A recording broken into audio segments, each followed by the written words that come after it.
जल्दी से चेक कर लीजिए।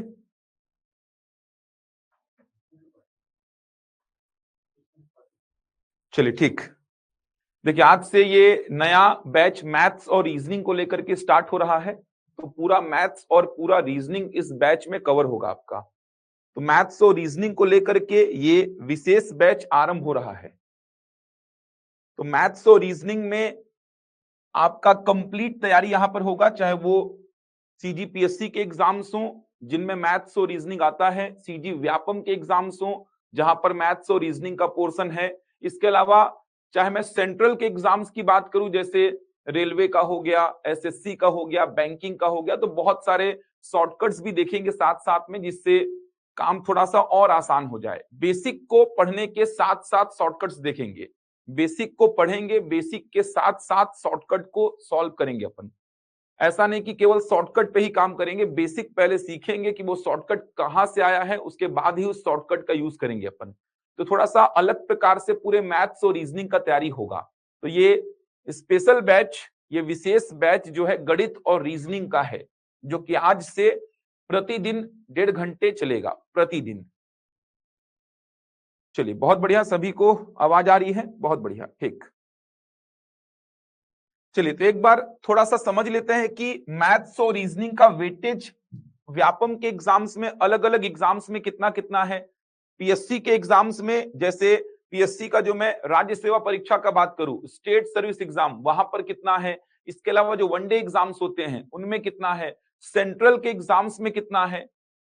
तो एक बार एक पूरा का पूरा मैथ्स और रीजनिंग का महत्व को समझते हैं, उसके बाद मैथ्स में कितने चैप्टर्स हैं जिनको कवर करना है, रीजनिंग में कितने चैप्टर्स हैं। रीजनिंग से स्टार्ट करेंगे आज। मैथ्स थोड़ा सा पढ़ते पढ़ते आप लोगों को भी काफी समय हो गया होगा, क्योंकि अभी व्यापम के जो एग्जाम्स हुए हैं उनमें भी मैथ्स था। तो अभी मैथ्स पढ़ते पढ़ते काफी समय हो गया। मैंने एक प्रॉपर शेड्यूल बनाया है सप्ताह में, आप देखेंगे तो 3 दिन मैथ्स का और 3 दिन रीजनिंग का, 1.5 घंटे का शेड्यूल मैंने बनाया है। प्रतिदिन का 1.5 घंटे का शेड्यूल, 3 दिन मैथ्स का और 3 दिन रीजनिंग का। तो बहुत शानदार तरीके से मैंने पूरा शेड्यूल बनाया है। तो आज रीजनिंग से स्टार्ट करेंगे। रीजनिंग बहुत अलग अप्रोच है रीजनिंग का। गणित तो फिर भी आप पढ़ते आ रहे हैं बचपन से, लेकिन रीजनिंग का अप्रोच थोड़ा सा चेंज हो जाता है।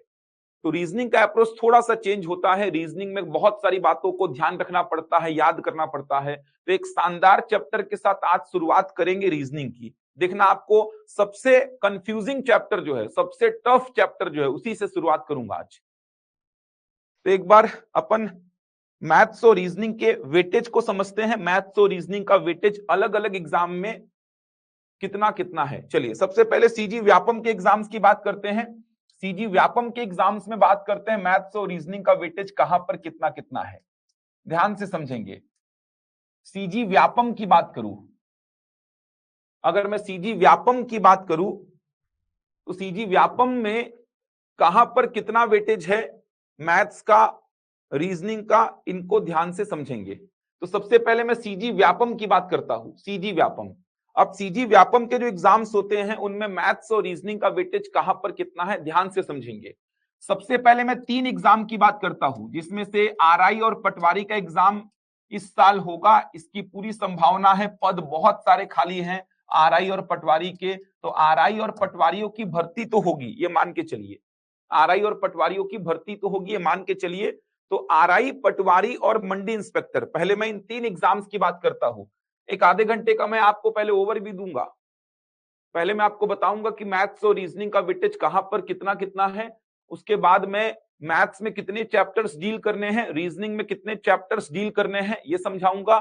उसके बाद रीजनिंग का एक सबसे महत्वपूर्ण चैप्टर, सबसे कंफ्यूजिंग चैप्टर, सबसे टफ चैप्टर से शुरुआत करेंगे।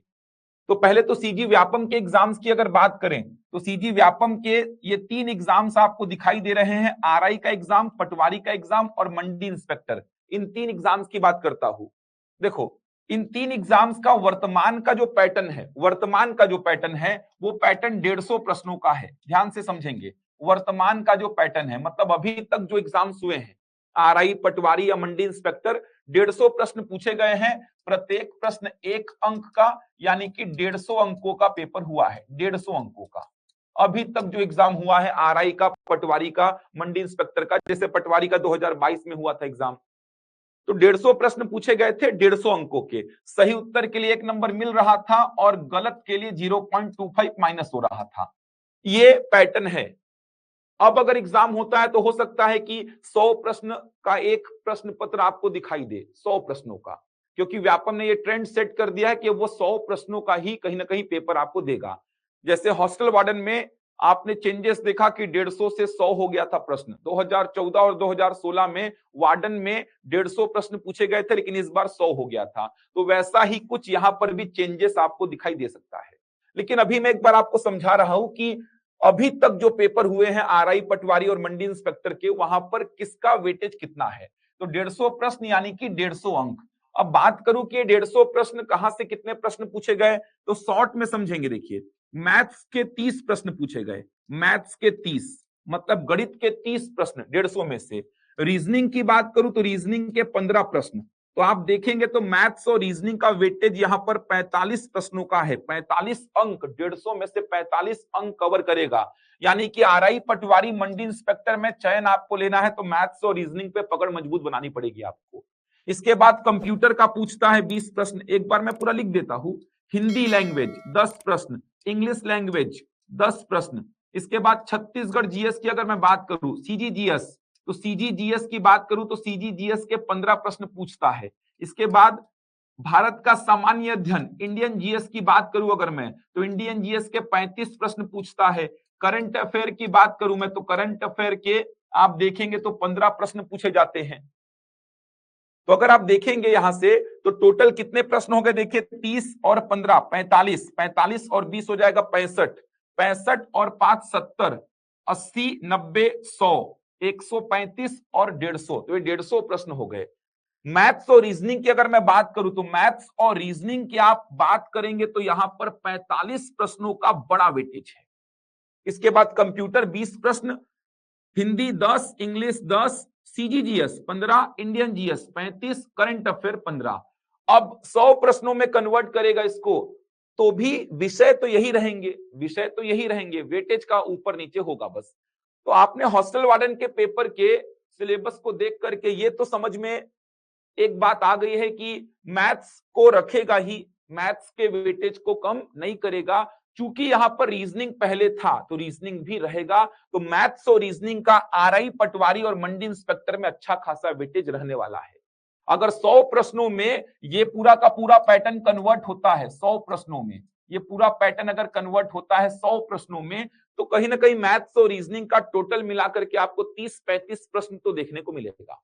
30 से 35 प्रश्न आपको मैथ्स और रीजनिंग के देखने को मिलेंगे, क्योंकि लगभग देखा जाए तो 30% कवर कर रहा है। लगभग मोटा मोटा देखा जाए तो 30% के आसपास, 30-33% के आसपास कवर कर रहा है। तो यहां पर अगर 100 प्रश्न में कन्वर्ट हुआ ये पूरा का पूरा पैटर्न, तो मैथ्स और रीजनिंग का आपको 30 से 35 प्रश्न देखने को मिल सकता है। तो बड़ा वेटेज है। तो आरआई का एग्जाम और पटवारी का एग्जाम आने वाले समय में बिल्कुल दिखाई देगा। पटवारियों में बहुत सारे पद खाली हैं और आरआई का एग्जाम तो लंबे समय से लंबित पड़ा हुआ है कि होगा होगा। बीच में पटवारी लोग हड़ताल कर दिए थे कि जो आरआई के पद हैं उसमें कहीं ना कहीं प्रमोट किया जाए, हमको विभागीय एग्जाम लिया जाए और हमको प्रमोट किया जाए। तो वहां पर जितने पद रिक्त थे उनमें से कुछ पदों पर कहीं ना कहीं विभागीय परीक्षा हुई है, अभी भी पद रिक्त हैं। तो उस समय ऐसा बोला जा रहा था कि आरआई के जो पद खाली हैं उनमें से कुछ पदों पर विभागीय परीक्षा हो गई है, जो पद खाली है उसमें सीधी भर्ती की जाएगी। तो जल्द ही आपको आरआई पटवारी का ये वैकेंसी देखने को मिल सकता है। तैयारी करना पड़ेगा क्योंकि लगभग सब कुछ पढ़ना पड़ेगा इसमें। मैथ्स है, रीजनिंग है, सीजीजीएस है, इंडियन जीएस है, कंप्यूटर है, हिंदी है, इंग्लिश है, करंट अफेयर, ये सब मिला के 150 प्रश्नों का पैटर्न अभी फिलहाल तो यही है। आगे जाके इसमें कन्वर्ट होगा।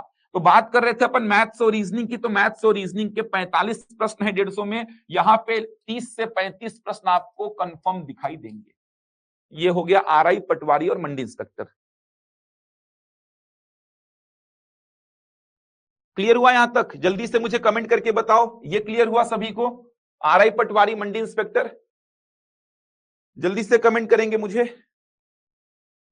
ये समझ आया भाई? ये जो बातें समझा रहा हूं एक ओवरव्यू दे रहा हूं मैं आपको, जिससे कि थोड़ा सा आपको समझ में आए कि मैथ्स और रीजनिंग का वेटेज कितना है अलग अलग एग्जाम्स में। तो आरआई पटवारी मंडी इंस्पेक्टर की बात कर रहा था मैं। चलिए आगे बढ़ते हैं फिर, चलिए थोड़ा नोट करते चलेंगे ताकि इंपॉर्टेंस आपको समझ में आए। हॉस्टल वार्डन, हॉस्टल वार्डन के 600 पद रिक्त हैं। याद करो अभी हॉस्टल वार्डन के 300 पदों पर एग्जाम हुआ है, 300 पदों पर एग्जाम हुआ है। याद करो तैयारी करते करते एक ऐसी न्यूज आई थी कि 600 और पद ऐड होने वाले हैं, लेकिन सरकार ने बोल दिया कि उन 600 पदों पर आगे चल के अलग से परीक्षा हम लेंगे। तो आगे चल के वार्डन के 600 पदों पर भर्तियां होंगी। कब होंगी नहीं पता, मैं आपको रिक्त पदों की जानकारी बता रहा हूं कि शासन के पास रिक्त पद इतने सारे हैं, तो आगे चल के भर्तियां तो होंगी। तो हॉस्टल वार्डन के 600 पद अभी भी रिक्त हैं, विभाग से जानकारी दी गई थी। बीच में ऐसी न्यूज भी आई थी कि 300 पदों में उसको मर्ज करके 900 पदों पर एग्जाम ले सकता है वो, लेकिन 300 पदों पर ही एग्जाम लिया, 300 पदों पर ही एग्जाम लिया उसने, बोला 600 पदों पर बाद में लेंगे एग्जाम। तो वार्डन में अगर देखा जाए तो ये अभी अभी हाल फिलहाल में हुआ है, आपने देखा भी होगा। जैसा जैसा मैंने बताया था सब कुछ आया है भाई, जैसा जैसा मैंने बताया था। बहुत सारे बच्चे जुड़े भी होंगे 20 मार्च वाले बैच से, 13 अगस्त वाले मैथ्स के बैच से। मैंने बोला था जैसा जैसा हूबहू अधिकतर बच्चे 20-22 प्रश्न करके आए हैं। तो 100 प्रश्न पूछे गए थे, प्रत्येक प्रश्न 1 अंक का, मतलब 100 अंकों का पेपर था ये। सही उत्तर के लिए 1 नंबर मिल रहा था, गलत के लिए 0.25 माइनस हो रहा था। 2 घंटे का समय। ये पैटर्न व्यापम ने लगभग सारे एग्जाम्स के लिए फिक्स कर दिया है। जितनी भी भर्ती परीक्षाएं होंगी व्यापम ने ये पैटर्न फिक्स कर दिया है। यहां पे अगर देखा जाए तो आपने देखा था मैथ्स का वेटेज यहां पे 25 प्रश्नों का था, 25 प्रश्नों का। 100 में सीधे सीधे 25 प्रश्न थे। 2014-2016 में 150 प्रश्न थे वार्डन में, जहां पे मैथ्स का वेटेज केवल 20 प्रश्नों का था, लेकिन यहां पर उसने बढ़ा दिया। तो व्यापम ने यह सिद्ध कर दिया है कि बिना मैथ्स पढ़े आपको कुछ नहीं होगा व्यापम के एग्जाम्स में। तो मैथ्स के 25 प्रश्न। इसके बाद आपने देखा था कंप्यूटर को क्वालिफाई करना जरूरी था, कंप्यूटर को अलग से एक भाग में रखा गया था जिसे भाग क बोला गया था। कंप्यूटर के 30 प्रश्न पूछे गए थे। इसके बाद बाल मनोविज्ञान, अगर मैं बाल मनोविज्ञान की बात करूं तो बाल मनोविज्ञान के प्रश्न कितने थे, तो बाल मनोविज्ञान के प्रश्नों की संख्या थी 10। बाल मनोविज्ञान के 10 प्रश्न थे। इसके बाद बात करूं अगर मैं, हिंदी के 5 प्रश्न थे, इंग्लिश के 5 प्रश्न थे। छत्तीसगढ़ जीएस, छत्तीसगढ़ जीएस के प्रश्न कितने थे, छत्तीसगढ़ जीएस के 5 प्रश्न थे। अगर बात करूं मैं इंडियन जीएस की, तो इंडियन जीएस के प्रश्न कितने थे, तो इंडियन जीएस के 15 प्रश्न थे। बात करूं मैं करंट अफेयर की, तो करंट अफेयर के 5 प्रश्न थे। देख लीजिए टोटल कितना हो जाएगा, 30, 25, 55, 10, 65, 70, 80, 90, 95 और 500। ये पैटर्न था अभी हॉस्टल वार्डन के एग्जाम में। तो आगे चल के जब भी परीक्षा होगी 600 पदों के लिए, तो यही पैटर्न रहेगा, फिक्स है ये, तो यही पैटर्न रहने वाला है। तो मैथ्स के वेटेज की अगर बात करें तो मैथ्स का यहां पर भी वेटेज आपको दिखाई दे रहा है, 25 प्रश्नों का, सीधे सीधे 25 प्रश्नों का वेटेज है यहाँ पे। तो ये हो गया वार्डन का, ये तो एकदम ताजा ताजा एग्जाम है तो सभी को पता ही होगा। तो इस एग्जाम के बारे में तो सभी को जानकारी होगी, अभी एकदम ताजा ताजा एग्जाम हुआ है ये, इसकी जानकारी सभी को होगी। आगे बढ़ता हूं, एक बात करता हूं महिला पर्यवेक्षक के एग्जाम की। पुरुषों के लिए नहीं है भाई ये, थोड़ा सा 2 मिनट के लिए बस देख लीजिए, जो पुरुष हैं महिलाओं को बताने के काम में आ जाएगा आप लोग को। तो महिला पर्यवेक्षक का 2022 में एग्जाम हुआ, 2023 में एग्जाम हुआ। इसकी अगर बात करूं मैं तो 100 प्रश्न पूछे जाएंगे, यहां पर भी 100 प्रश्न पूछे जाएंगे, यहां पर भी प्रत्येक प्रश्न 1 अंक का होगा, मतलब 100 अंकों का पेपर ये भी हुआ महिला पर्यवेक्षक का। वही बात, सही उत्तर के लिए 1 नंबर और गलत के लिए 0.25 माइनस होगा, समय रहेगा 2 घंटे का। अब यहां पर आप देखेंगे तो पहला जो था ये था महिला और बाल विकास विभाग की योजना और कार्यक्रम, योजना और कार्यक्रम, महिला और बाल विकास विभाग की योजनाएं और कार्यक्रम। यहां से 20 प्रश्न पूछे गए थे, 20 प्रश्न। दूसरा सेक्शन देखेंगे तो इंडियन जीएस, सामान्य अध्ययन लिखा था वहां पर, इंडियन जीएस और साथ में रीजनिंग, जनरल मेंटल एबिलिटी बोलते हैं इसी को, आप रीजनिंग नाम दे दो, इसको रीजनिंग नाम दे दो। इसका मिलाकर के 40 प्रश्न पूछा गया था इंडियन जीएस। इसी में थोड़ा सा छत्तीसगढ़ जीएस भी शामिल था, छत्तीसगढ़ जीएस भी शामिल था ये, प्लस जनरल मेंटल एबिलिटी, सामान्य मानसिक योग्यता, मतलब रीजनिंग मिलाकर के 40 प्रश्न। इसके बाद बात करेंगे आप हिंदी और छत्तीसगढ़ी लैंग्वेज, हिंदी और छत्तीसगढ़ी लैंग्वेज के 15 प्रश्न पूछे गए थे। इसके बाद बात की जाए अगर इंग्लिश लैंग्वेज की, तो इंग्लिश लैंग्वेज के 10 प्रश्न पूछे गए थे। इसके बाद बात की जाए, अगर मैं बात करूं मैथ्स की तो मैथ्स के यहां से 15 प्रश्न पूछे गए थे। 15 प्रश्न मैथ्स के 15 प्रश्न पूछे गए थे। कितने हो गए? 40, 20, 60, 70, 80, 90, 95 और 5, 100। ये देखिए 100 प्रश्न। यहां पे अगर बात करूं मैं मैथ्स और रीजनिंग की, तो मैथ्स के 15 प्रश्न और रीजनिंग के लगभग यहां से 15 से 20 प्रश्न, 15 से 20 प्रश्न रीजनिंग के बने थे। तो मैथ्स और रीजनिंग के यहां पे देखेंगे तो लगभग 35 प्रश्नों का वेटेज हो गया, लगभग 35 प्रश्नों का वेटेज। तो मैथ्स और रीजनिंग का वेटेज महिला पर्यवेक्षक के एग्जाम में भी मैथ्स और रीजनिंग का वेटेज लगभग 35 प्रश्नों का हो गया है।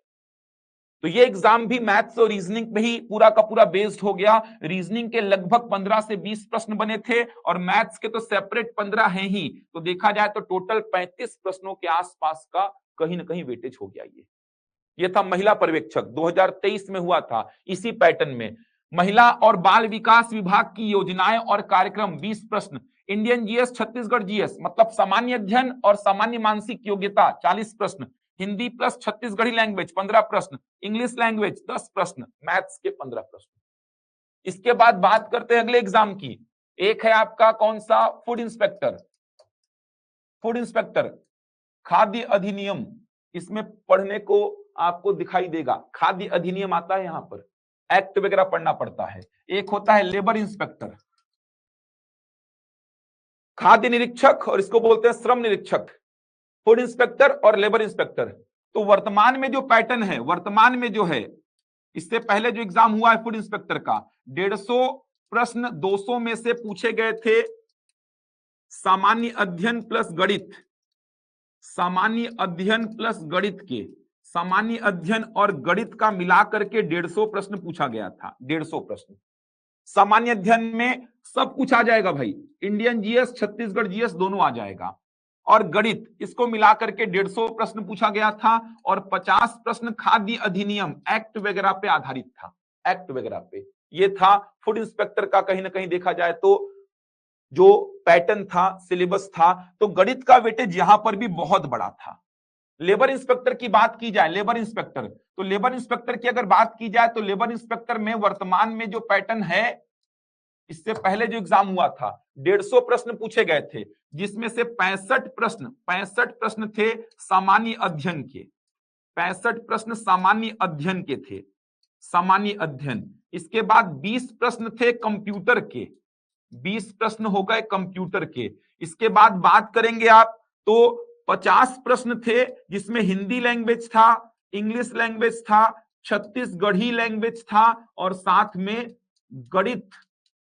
में गणित और थोड़ा सा रीजनिंग था। ये देखिए, और बचे हुए 15 प्रश्न पूछे गए थे श्रम संबंधी नियम, श्रम संबंधी नियम से।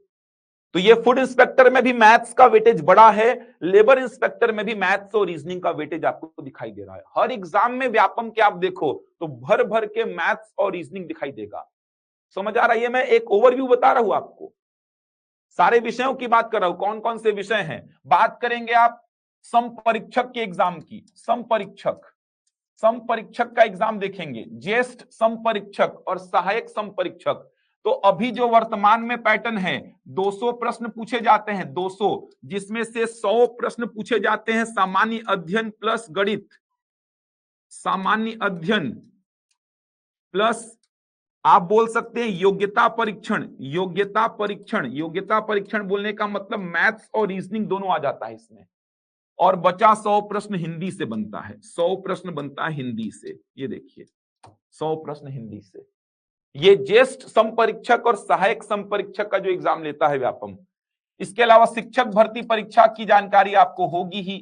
शिक्षक भर्ती परीक्षा की बात करूं या मैं टेट परीक्षा की बात करूं, तो शिक्षक भर्ती परीक्षा या टेट परीक्षा की बात करूं तो चाहे आप वर्ग 3 का उठा के देख लीजिए, चाहे आप वर्ग 2 का उठा के देख लीजिए, कहने का मतलब सहायक शिक्षक को उठाइए, शिक्षक को उठा लीजिए, यहां पर भी गणित का वेटेज बहुत बड़ा है। गणित का जो वेटेज है ये बहुत ही बड़ा है। जैसे वर्ग 3 में बात करेंगे, सीडीपी पढ़ना पड़ता है, हिंदी है, अंग्रेजी है, गणित है, पर्यावरण है, साथ में आप देखेंगे तो उसके बाद आपको कंप्यूटर पढ़ना पड़ता है, सामान्य अध्ययन थोड़ा सा है। वर्ग 2 में आप देखेंगे तो सीडीपी है, हिंदी है, इंग्लिश है, गणित और विज्ञान है, सामाजिक अध्ययन है, कंप्यूटर है, सामान्य ज्ञान है। टेट में भी इसी से कहीं ना कहीं आपको मिलता जुलता सिलेबस दिखाई देगा। तो व्यापम के मैं इतने सारे एग्जाम्स की बात किया, ये देखिए आरआई, पटवारी, मंडी इंस्पेक्टर की बात किया, मैथ्स और रीजनिंग का बड़ा वेटेज, हॉस्टल वार्डन की बात किया, गणित का बहुत बड़ा वेटेज, कहीं ना कहीं इस बार का रिजल्ट गणित ही बना रहा है। इसके बाद महिला पर्यवेक्षक परीक्षा की बात किया तो महिला पर्यवेक्षक में गणित और रीजनिंग का बहुत बड़ा वेटेज। इसके बाद आगे चल के बात किया मैं फूड इंस्पेक्टर, लेबर इंस्पेक्टर, इसमें बड़ा वेटेज। इसके बाद आगे चल के मैं बात किया, ये देखिए सम परीक्षक, शिक्षक भर्ती परीक्षा, टेट, ये सब जो एग्जाम्स होते हैं इनमें भी बहुत बड़ा वेटेज है। इसके अलावा आबकारी आरक्षक का नया सिलेबस जारी होगा। आबकारी आरक्षक जिसका विज्ञापन जल्द ही जारी होगा ऐसा बोला जा रहा है। आबकारी आरक्षक, इसका सिलेबस अभी पता नहीं है किसी को, लेकिन मान के चलिए वही पैटर्न जारी होगा 100 प्रश्नों का। तो गणित आपको दिखाई देगा ही, यहां पर भी सारे एग्जाम्स में दिखाई देता है आपको। ऐसा कोई एग्जाम नहीं है जहां पर व्यापम में एक आध दो एग्जाम को बस छोड़ दीजिए, एक आध दो एग्जाम को छोड़ दीजिए, बाकी सारे एग्जाम्स में आपको गणित और रीजनिंग दिखाई देगा। तो गणित और रीजनिंग को तैयार करके बैठ जाओ, एक बार बेसिक से पढ़ लो, अच्छी से पढ़ लो, उसके बाद बार बार नहीं पढ़ना पड़ता। सीजीपीएससी के एग्जाम्स की अगर थोड़ी सी बात की जाए, इसके बाद मैं बताऊंगा क्या सिलेबस है, फिर मैथ्स में कितना पढ़ाऊंगा, रीजनिंग में कितना पढ़ाऊंगा मैं। सीजीपीएससी के एग्जाम्स की बात की जाए, सीजीपीएससी का सबसे पहला एग्जाम राज्य सेवा परीक्षा, स्टेट सर्विस एग्जाम, राज्य सेवा परीक्षा, स्टेट सर्विस एग्जाम, राज्य सेवा परीक्षा। इसके प्रारंभिक परीक्षा की अगर मैं बात करूं, प्री का जो एग्जाम होता है, प्रारंभिक परीक्षा, इसके प्रारंभिक परीक्षा की अगर मैं बात करूं तो प्रारंभिक परीक्षा में आपको 2 पेपर देने होते हैं, पेपर 1 और पेपर 2, ये 2 पेपर आपको देने होते हैं। तो पेपर 2 जो होता है ये सीसेट का पेपर होता है, सिविल सर्विसेज एप्टीट्यूड टेस्ट, जिसको बोलते हैं योग्यता परीक्षण, योग्यता परीक्षण बोलते हैं, योग्यता परीक्षण, जहां पर कुल 100 प्रश्न पूछे जाते हैं, 100 प्रश्न, प्रत्येक प्रश्न होता है 2 अंक का, मतलब 200 नंबर का पेपर होता है, 200 नंबर का पेपर होता है, 2 घंटे का समय होता है, सही उत्तर के लिए 2 नंबर मिलता है तो गलत के लिए 0.66 माइनस होता है। यहां पर एक बात समझेंगे, 100 प्रश्नों में से, 100 प्रश्नों में से लगभग 65 से 70 प्रश्न बनते हैं मैथ्स और रीजनिंग के, लगभग 65 से 70 प्रश्न मैथ्स और रीजनिंग के बनते हैं। सब के लिए कवर हो जाएगा आपका, लगभग 65 से 70 प्रश्न बनते हैं मैथ्स और रीजनिंग के। इसके बाद मुख्य परीक्षा में जाते हैं आप, मुख्य परीक्षा, इसके बाद आप मुख्य परीक्षा, मेन एग्जाम में जाते हैं आप मुख्य परीक्षा में। तो मुख्य परीक्षा का पेपर 4 जब उठाएंगे आप, 7 पेपर होते हैं, तो पेपर 4 जब उठाएंगे तो पेपर 4 के पार्ट 2 में 50 अंक का मैथ्स और रीजनिंग आता है, 50 अंक का मैथ्स और रीजनिंग, सब कवर होगा आपका, सब कवर होगा। तो सीजीपीएससी का जो सबसे बड़ा परीक्षा है स्टेट सर्विस एग्जाम, राज्य सेवा परीक्षा, अलग अलग पदों के लिए deputy collector, DSP, account officer, नायब तहसीलदार, इन पदों के लिए जो एग्जाम लेता है सीजीपीएससी, उसके प्रारंभिक परीक्षा में वेटेज है मैथ्स और रीजनिंग का, मुख्य परीक्षा में भी है। तो ये हो गई सीजीपीएससी के राज्य सेवा परीक्षा की बात। इसके अलावा जो वनडे एग्जाम्स होते हैं, वनडे एग्जाम्स, वनडे एग्जाम्स की अगर मैं बात करूं, वनडे एग्जाम्स मतलब जिसमें मुख्य परीक्षा नहीं देनी पड़ती आपको, जैसे एसीएफ का एग्जाम हो गया, जैसे एई का एग्जाम हो गया, जैसे एडीआई का एग्जाम हो गया, जैसे एआर का एग्जाम हो गया, समझ आ रहा है। ये सब जो एग्जाम होते हैं, फॉरेस्ट सर्विस एग्जाम हो गया, ये राज्य वन सेवा परीक्षा बोलते हैं, असिस्टेंट इंजीनियर, समझ आ रहा है, असिस्टेंट इंजीनियर का एग्जाम हो गया, assistant industrial director, assistant registrar, बहुत बड़े बड़े पद हैं। इनमें आप देखेंगे ना तो आपको मिनिमम 50 प्रश्न हर पेपर में, मिनिमम 50 प्रश्न मैथ्स और रीजनिंग का दिखाई देता है। 150 में से 50 प्रश्न मैथ्स और रीजनिंग का, 150 में से 50 प्रश्न। एडीआई तो बहुत शानदार पोस्ट है, वेट कर रहे हैं बच्चे कब आएगा। 150 में 75 प्रश्न के आसपास मैथ्स और रीजनिंग के आते हैं, 150 प्रश्नों में 75 प्रश्न मैथ्स और रीजनिंग के, शानदार पद है, क्लास 2 के पद है, डिप्टी कलेक्टर के समतुल्य हैं ये, क्लास 2 के पद हैं। वन सेवा परीक्षा बोलते हैं इसको, राज्य वन सेवा परीक्षा, एसीएफ का एग्जाम जो हुआ था, रेंजर के भी पद थे इसमें, assistant engineer, engineering service exam बोलते हैं जो राज्य का, assistant industrial director, assistant registrar, ये सब को उठा के देख लीजिए, आपको 50 प्रश्न मैथ्स और रीजनिंग के मिलते हैं इसमें। तो सीजीपीएससी के एग्जाम्स में भी बहुत बड़ा वेटेज है मैथ्स और रीजनिंग का, ये आपने कहीं ना कहीं समझा। इसके अलावा अगर बात करता हूं मैं सेंट्रल के एग्जाम की, सेंट्रल जैसे RRB, railway recruitment board, RRB, जिसका भी बहुत सारा पद निकला है एनटीपीसी का, ये तो बिना मैथ्स और रीजनिंग के, एनटीपीसी मतलब नॉन टेक्निकल पॉपुलर कैटेगरीज, मतलब कि नॉन टेक्निकल पद हैं। आप देखे होंगे आफ्टर ग्रेजुएशन और अंडर ग्रेजुएशन पद निकले हैं, 11,558 के आसपास पदों पर भर्तियां होनी है, 11,558 पदों पर। आफ्टर ग्रेजुएशन है और अंडर ग्रेजुएशन भी है। आफ्टर ग्रेजुएशन ज्यादा है, 8,000 के आसपास पद हैं। आप देखेंगे ना तो इसमें मैथ्स और रीजनिंग का वेटेज बहुत बड़ा है। सीबीटी 1 देंगे आप, मतलब पहला चरण देंगे आप सीबीटी 1, 100 में से आप देखेंगे तो 30 प्रश्न मैथ्स का है और 30 रीजनिंग का है। 100 प्रश्नों में से 30 प्रश्न मैथ्स का और 30 रीजनिंग का है। सीबीटी 2 देंगे आप, सीबीटी 2 जब देंगे तो 120 प्रश्न आते हैं टोटल। 120 प्रश्न में मैथ्स का है 35 प्रश्न और रीजनिंग का है 35 प्रश्न। कितना बड़ा वेटेज हो गया यार ये। यही सिलेक्शन दिलाता है सेंट्रल के एग्जाम में। तो बचा आता है जनरल अवेयरनेस का। जनरल अवेयरनेस का आ जाएगा यहाँ पे 40 प्रश्न और यहाँ पे जनरल अवेयरनेस का आ जाता है 50 प्रश्न।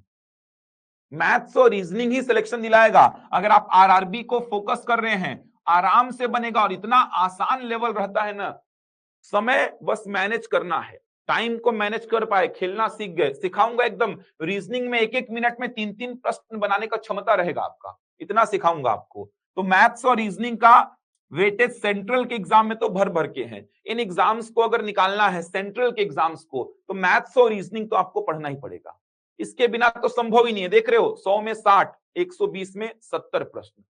बैंकिंग की बात करेंगे आप, बैंकिंग के जो एग्जाम होते हैं, बैंकिंग के जो एग्जाम होते हैं, लगभग 70% कवरेज इसमें मैथ्स और रीजनिंग का होता है। एसएससी के जो एग्जाम होते हैं, लगभग 60% कवरेज, 60% 50% कवरेज ये होता है मैथ्स और रीजनिंग का। तो सेंट्रल के एग्जाम्स अगर सोच रहे हैं, अभी हाल फिलहाल में आपके पास एक एग्जाम है, हाल फिलहाल में आपके पास एक एग्जाम है आरआरबी का, ये आया हुआ है आरआरबी का। आरआरबी आसान होता है इन दोनों से, इन दोनों से कहीं ना कहीं, इन दोनों के कंपैरिजन में आरआरबी आसान होता है। पद अच्छा है, सेंट्रल के पोस्ट हैं, अच्छे खासे पोस्ट हैं, मेहनत करेंगे तो निकल जाएगा। बहुत सारे बच्चे मेरे पहचान के, मेरे खुद बहुत सारे दोस्त थे, मेरे रिलेटिव्स बहुत सारे ऐसे हैं जिन्होंने आरआरबी को क्रैक किया है, बहुत लोग ज्वाइन भी किए हैं। अच्छी जॉब है, अच्छी सैलरी है। तो सेंट्रल के एग्जाम्स को अगर देखेंगे तो सेंट्रल के एग्जाम्स में तो भर भर के है मैथ्स और रीजनिंग। तो मैथ्स और रीजनिंग का ये बैच आज से स्टार्ट अपन कर रहे हैं। यहां तक मैं आपको इंपॉर्टेंस बता रहा था मैथ्स और रीजनिंग का, समझ आया भाई? तो ये जो बैच है ये आज से हम स्टार्ट कर रहे हैं। बोलो समझ आया यहां तक? जितना समझाया। एडीआई का नितेश आने का उम्मीद है, अच्छा लंबे समय से इसका इंतजार चल रहा है। एसीएफ का भी बीच में अच्छा मार्केट बना था। एसीएफ में पिछले बार जो एसीएफ हुआ उसमें देखना मैथ्स और रीजनिंग कितना शानदार लेवल का पूछा गया था। 30 मतलब आप देखेंगे ना तो 20-30 प्रश्न बनाने भी मुश्किल थे। 50 में 20 to 30 प्रश्न भी कोई बना लिया मैथ्स के तो बहुत बड़ी बात थी। कट ऑफ 50% से कम गया था। 270-80 नंबर, 600 नंबर का पेपर होता है, उसमें 270-80 नंबर लाने वाले का इंटरव्यू कॉल आ गया था जनरल में। जनरल कैंडिडेट की बात कर रहा हूं मैं। तो ये वेटेज की बात हो गई।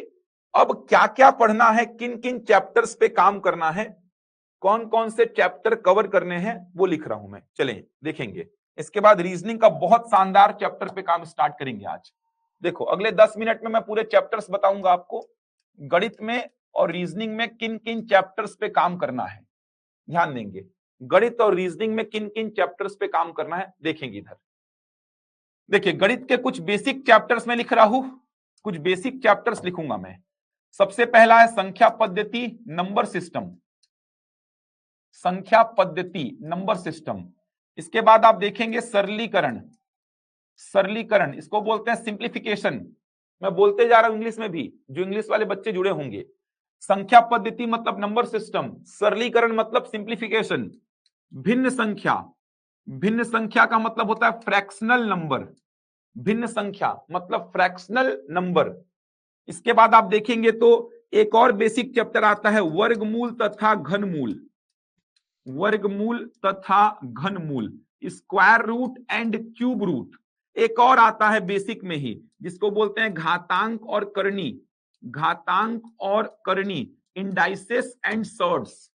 ये 5 बेसिक चैप्टर हैं जो आपका बेस बनाते हैं, जहां पे आप नियम समझते हैं, घातांक के नियम, करनी के नियम जो कि पूरे गणित में यूज होते हैं, वर्गमूल निकालना, घनमूल निकालना जो कि पूरे गणित में यूज होता है, संख्याओं की जानकारी आप यहाँ पे लेते हैं कि संख्याएं क्या होती हैं, कितने प्रकार की होती हैं, सरलीकरण, वी बॉडमास रूल पढ़ते हैं जो कि आपका कैलकुलेशन को स्ट्रांग बनाता है, पूरे गणित में कैलकुलेशन चलता है क्योंकि। तो ये 5 बेसिक चैप्टर हैं, यहां से प्रश्न आते हैं, ऐसा नहीं कि प्रश्न नहीं आते, यहां से प्रश्न आते हैं, अच्छे खासे प्रश्न आते हैं। तो ये 5 बेसिक चैप्टर होते हैं गणित के, 5 बेसिक चैप्टर। इसके बाद जो चैप्टर आते हैं ना वो कंसेप्चुअल हैं। इसमें आता है औसत जिसको बोलते हैं आप एवरेज, इसके बाद आता है प्रतिशत जिसको बोलते हैं आप परसेंटेज, प्रतिशत से ही पूरा पूरा लिंक होता है लाभ हानि जिसको बोलते हैं आप प्रॉफिट एंड लॉस। प्रतिशत और लाभ हानि के जस्ट बाद स्टार्ट करते हैं साधारण ब्याज और चक्रवृद्धि ब्याज, साधारण ब्याज जिसको बोलते हैं सिंपल इंटरेस्ट, इसके बाद चक्रवृद्धि ब्याज, चक्रवृद्धि ब्याज इसको बोलते हैं कंपाउंड इंटरेस्ट। प्रतिशत और लाभ हानि का ही एप्लीकेशन है, साधारण ब्याज और चक्रवृद्धि ब्याज, एसआई और सीआई बोलते हैं इसको।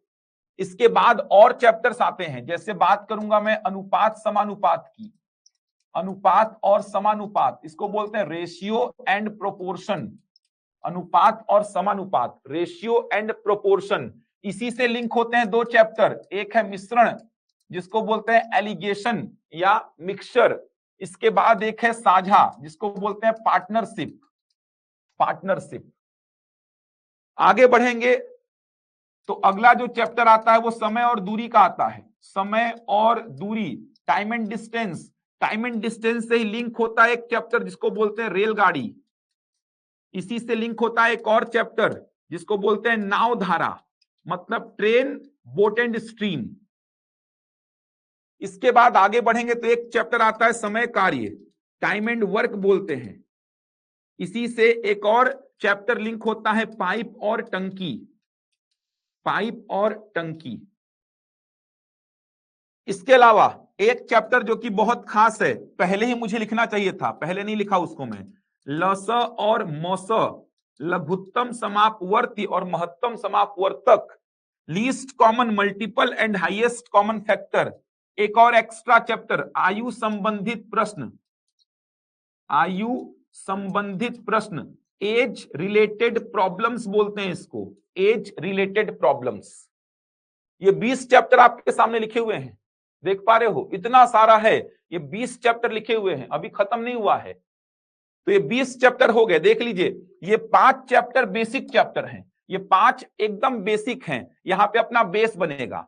इसके बाद ये कंसेप्चुअल है, औसत, प्रतिशत, लाभ हानि, साधारण ब्याज, चक्रवृद्धि ब्याज, ये चारों चैप्टर कहीं ना कहीं एक ही कंसेप्ट पे चलते हैं। प्रतिशत का हूबहू पूरा कॉपी होगा लाभ हानि, और प्रतिशत का ही एप्लीकेशन है साधारण ब्याज और चक्रवृद्धि ब्याज। ये तीनों चैप्टर कहीं ना कहीं सेम ही हैं। अनुपात का ही एप्लीकेशन आता है मिश्रण में और साझा में, ये तीनों चैप्टर एक ही है। समय दूरी का ही एप्लीकेशन है रेलगाड़ी, नावधारा, ये दोनों चैप्टर एक ही है। समय काम का ही एप्लीकेशन पाइप और टंकी है। इसके बाद एलसीएम एचसीएफ, लसम मसो और आयु संबंधित प्रश्न। इसके बाद ज्योमेट्री का सेक्शन आता है, ज्योमेट्री का, ज्यामिति का सेक्शन आता है। अब ज्यामिति में क्या क्या कवर करना है, ज्यामिति तो बहुत इंपॉर्टेंट हो जाता है। तो ज्यामिति में क्या क्या कवर करना है, तो ज्यामिति में कवर करना होता है रेखा और कोण, रेखा और कोण, लाइन एंड एंगल बोलते हैं। प्रश्न आए थे भर भर के, अभी देखे होंगे, पूरक कोण, कॉम्प्लीमेंट्री एंगल, संपूरक कोण, सप्लीमेंट्री एंगल, समझ आ रहा है, देखे होंगे। इसके अलावा एकांतर अंतः कोण, ऑल्टरनेट इंटीरियर एंगल बोलते हैं, एकांतर बाह्य कोण, ऑल्टरनेट एक्सटीरियर एंगल, इस पे भी प्रश्न आया था, सब कुछ यहां पढ़ते हैं। इसके बाद क्षेत्रमिति, क्षेत्रमिति में आप देखेंगे कि क्षेत्रमिति में 2D भी पढ़ते हैं पूरा और 3D भी पढ़ते हैं। क्षेत्रमिति में 2D भी पूरा कवर करेंगे और 3D भी पूरा कवर करेंगे। 2D का मतलब इसमें सारे आकृतियों को कवर करेंगे, त्रिभुज हो गया, चतुर्भुज हो गया और वृत्त हो गया, त्रिभुज, चतुर्भुज और वृत्त। जबकि 3D आकृतियों को ट्रायंगल, क्वाड्रिलेटरल और सर्कल, 3D आकृतियों में बेलन पढ़ेंगे अपन, बेलन, शंकु, गोला, घन और घनाभ, बेलन, शंकु, गोला, घन और घनाभ। इसको बोलते हैं cylinder, cone, sphere, cube and cuboid. तो क्षेत्रमिति मेंसुरेशन में 2D वाला भी और 3D वाला भी पूरा कवर होगा। इसके बाद आगे बढ़ेंगे आप, इसके बाद कुछ और टॉपिक्स आते हैं, जैसे त्रिभुजों की सर्वांग समता और समरूपता, त्रिभुजों की सर्वांग समता और समरूपता, इस पे काम करेंगे। कुछ इंपॉर्टेंट प्रमेय, कुछ महत्वपूर्ण प्रमेय होते हैं, कुछ महत्वपूर्ण प्रमेय, इस पे काम करेंगे। कुछ विविध प्रश्नों को डील करेंगे। ये पूरा ज्यामिति का सेक्शन होता है, पूरा ज्यामिति का सेक्शन है ये। इतना है ज्यामिति में, कुछ मिसलेनियस प्रॉब्लम्स, कुछ इंपॉर्टेंट थ्योरम्स पे काम करेंगे। इतना सेक्शन पूरा ज्यामिति का है। अभी पहली बार व्यापम में कोऑर्डिनेट ज्योमेट्री को दिया था, तो थोड़ा सा निर्देशांक ज्यामिति पे भी बात कर लेंगे। तो निर्देशांक ज्यामिति, कोऑर्डिनेट ज्योमेट्री थोड़ा सा बता दूंगा, क्योंकि व्यापम ने पहली बार दे दिया निर्देशांक ज्यामिति। सेंट्रल के एग्जाम में तो इसको पूछता ही है, इसको भी डील करा दूंगा। आज तक मैंने इसको व्यापम के एग्जाम के लिए नहीं पढ़ाया था, लेकिन इस बार 2 प्रश्न पूछ लिया था, तो निर्देशांक ज्यामिति को भी करा दूंगा। सेंट्रल के एग्जाम में तो पूछता ही है। तो ज्यामिति में इतना सेक्शन कवर करना है आपको। देख पा रहे कितना बड़ा है गणित, तभी तो प्रॉब्लम क्रिएट करता है। ये 20 चैप्टर अलग थे, ये ज्यामिति का सेक्शन पूरा अलग हो गया। इसके अलावा डीआई का सेक्शन होता है, डीआई जिसको बोलते हैं डेटा इंटरप्रिटेशन, आंकड़ों की व्याख्या, आंकड़ों की व्याख्या। सेंट्रल के एग्जाम्स के लिए तो बहुत ही खास है ये आंकड़ों की व्याख्या। इसमें क्या क्या कवर करते हैं, इसमें पाई चार्ट कवर करते हैं, आंकड़ों को अलग अलग तरीके से रिप्रेजेंट करना। पाई चार्ट, सर्कल के सेक्टर काट के डेटा को रिप्रेजेंट कर रहे हैं। दूसरा दंडालेख, इसको बोलते हैं बार ग्राफ, एक्स और वाई एक्सिस पे दंडालेख खींच करके डेटा को रिप्रेजेंट करेंगे। लेखा चित्र, इसको बोलते हैं लाइन ग्राफ, एक्स और वाई एक्सिस पे लाइन ग्राफ खींच करके डेटा को रिप्रेजेंट करते हैं। एक होता है सारणीयन, टैबुलेशन, टेबल के फॉर्मेट में डेटा को रिप्रेजेंट करते हैं। इतना सेक्शन है गणित में जो अपन को है। ये देखो इतना सेक्शन है गणित में, इतने सारे चैप्टर्स पे काम करना है। सेंट्रल के एग्जाम्स के लिए त्रिकोणमिति भी पढ़ना पड़ता है, त्रिकोणमिति। सेंट्रल के एग्जाम्स के लिए ट्रिग्नोमेट्री भी पढ़ना पड़ता है आपको, तो ट्रिग्नोमेट्री का भी थोड़ा सा काम कराऊंगा। ट्रिग्नोमेट्री भी आपको सेंट्रल के एग्जाम्स के लिए पढ़ना पड़ता है। तो त्रिकोणमिति का भी कुछ सेक्शन अपन डील करेंगे जो कि सेंट्रल के एग्जाम में पूछा जाता है। स्टेट पीएससी में, स्टेट व्यापम में तो इसको नहीं पूछता है, लेकिन सेंट्रल के एग्जाम में इसका प्रश्न 1-2 ठो दिखाई दे ही देता है आपको। इसको भी समझाऊंगा, याद आएगा पूरा। बचपन में जो पढ़े हैं साइन, कॉस, टेन, कॉट, सब पढ़ेंगे अपन इसको। इतने सारे चैप्टर्स है मैथ्स के, देख लो भाई, समझ आया?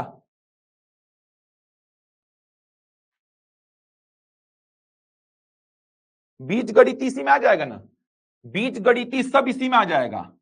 बीज गणितीय जो सूत्र हैं, बीज गणित का मतलब क्या होता है पता है? जो समीकरण पढ़ते हैं, समीकरण। बीज गणित का मतलब जो लिखा है ना, आप कंफ्यूज मत होइए। बीज गणित ये जो लिखा है ना आरआरबी के सिलेबस में, इसमें क्या पढ़ते हैं पता है? एक चर वाला रैखिक समीकरण, 2 चर वाला रैखिक समीकरण यानी कि लीनियर इक्वेशन।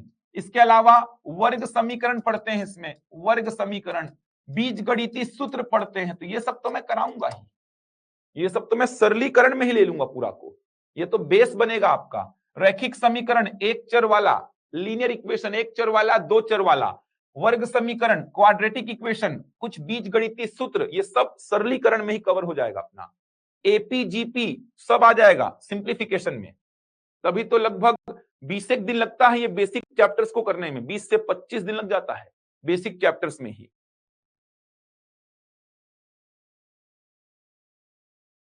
इतने चैप्टर्स हैं संडे संडे को मैं क्लास लेके आपका ज्योमेट्री और डीआई का सेक्शन को काम कराता हूं, हमेशा यही चला है। इससे पहले भी जो बैचेस चलाए हूं मैं, ये जो ज्यामिति का और डीआई का सेक्शन है, इसको मैं सैटरडे संडे को प्लान करके 2.5-3 घंटे की क्लास लेके कंप्लीट कराता हूँ। 2.5-3 घंटे की क्लास लेके ज्यामिति और डीआई के सेक्शन पे काम कराता हूँ, तो समय इसीलिए थोड़ा सा बच जाता है अपना। समझ आया? इतने सारे चैप्टर्स हैं, डर तो नहीं लग रहा है ना भाई? इतने सारे चैप्टर्स हैं, काम करेंगे लेकिन आराम से काम करेंगे, बहुत अच्छी तरीके से काम होता है। समझ आया यहां तक? बताओ, इतने सारे चैप्टर्स हैं मैथ्स में।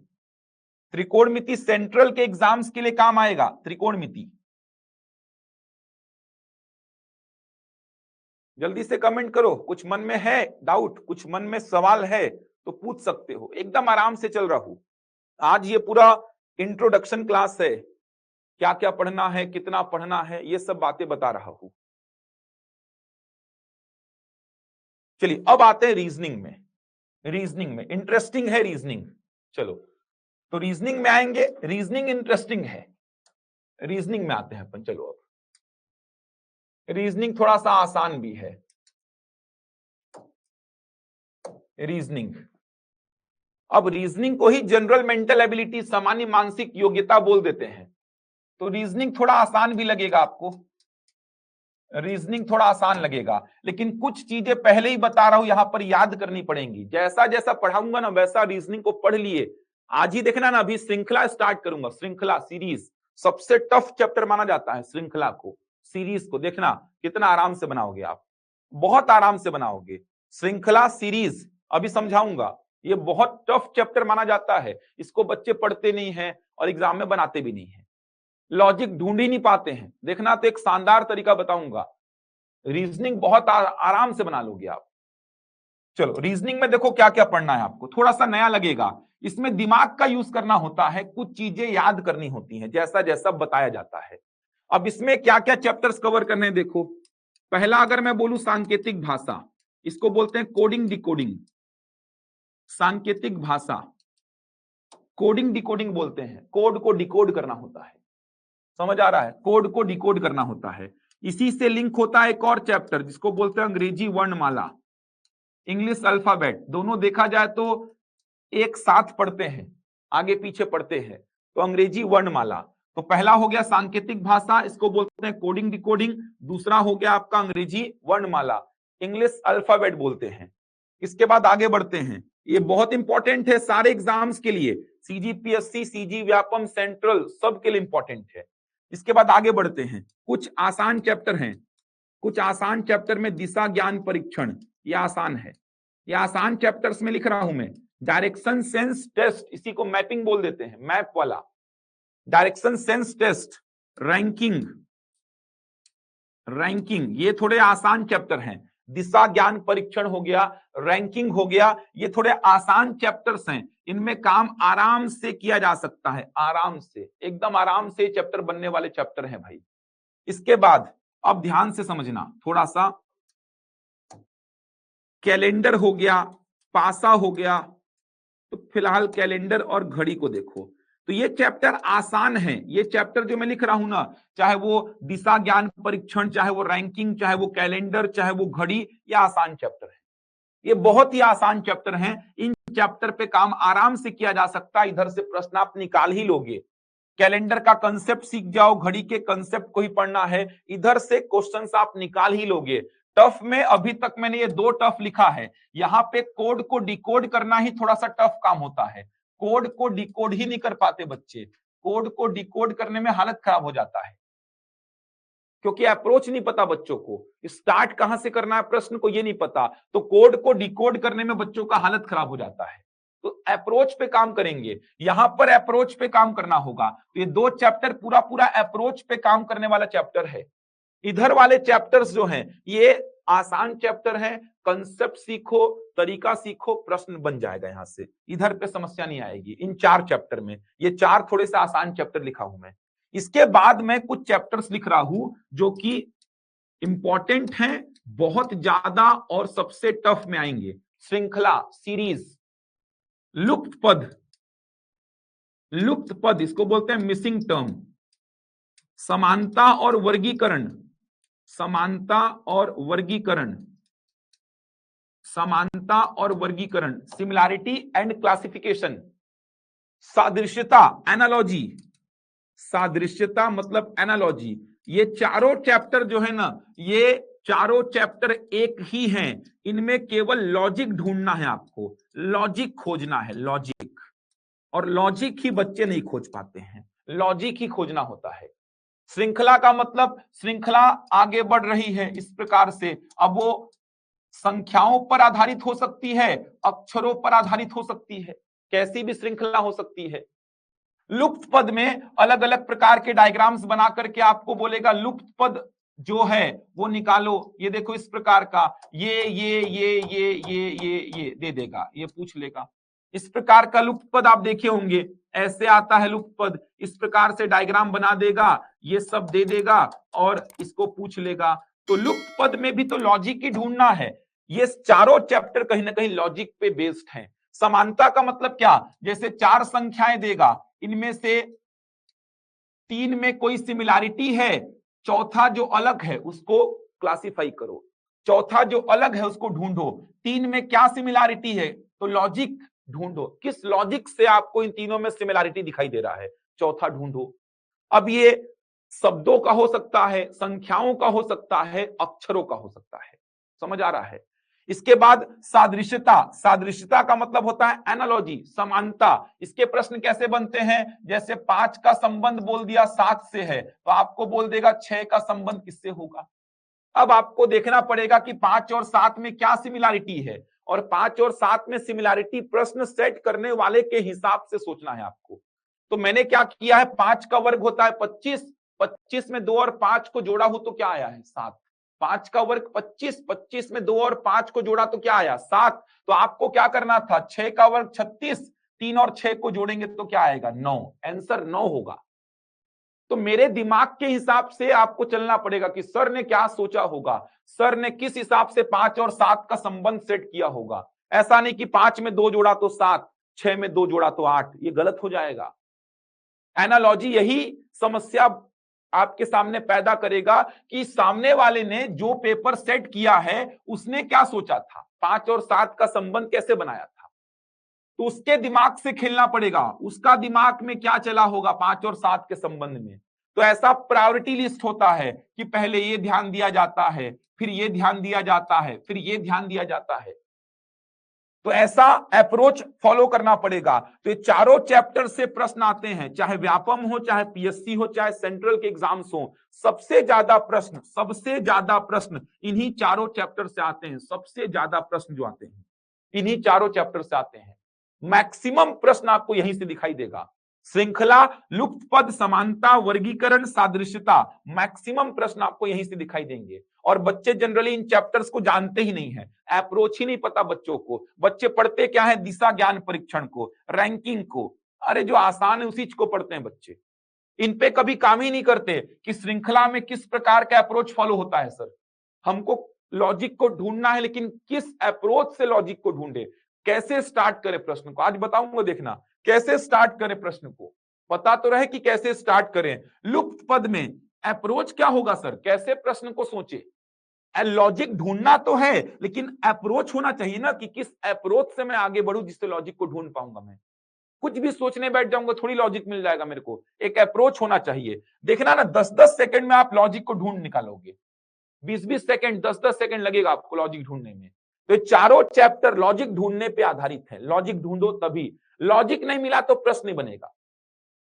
प्रतिशत लाभ हानि आपने पढ़ा है, प्रश्न बना ही क्या होगे, मेहनत लग जाएगा लेकिन बना ही क्या होगे। लेकिन रीजनिंग के चैप्टर्स थोड़े से रिस्की भी होते हैं, लॉजिक नहीं मिला खत्म हो गया क्वेश्चन, कोड को डिकोड नहीं कर पाए खत्म हो गया क्वेश्चन।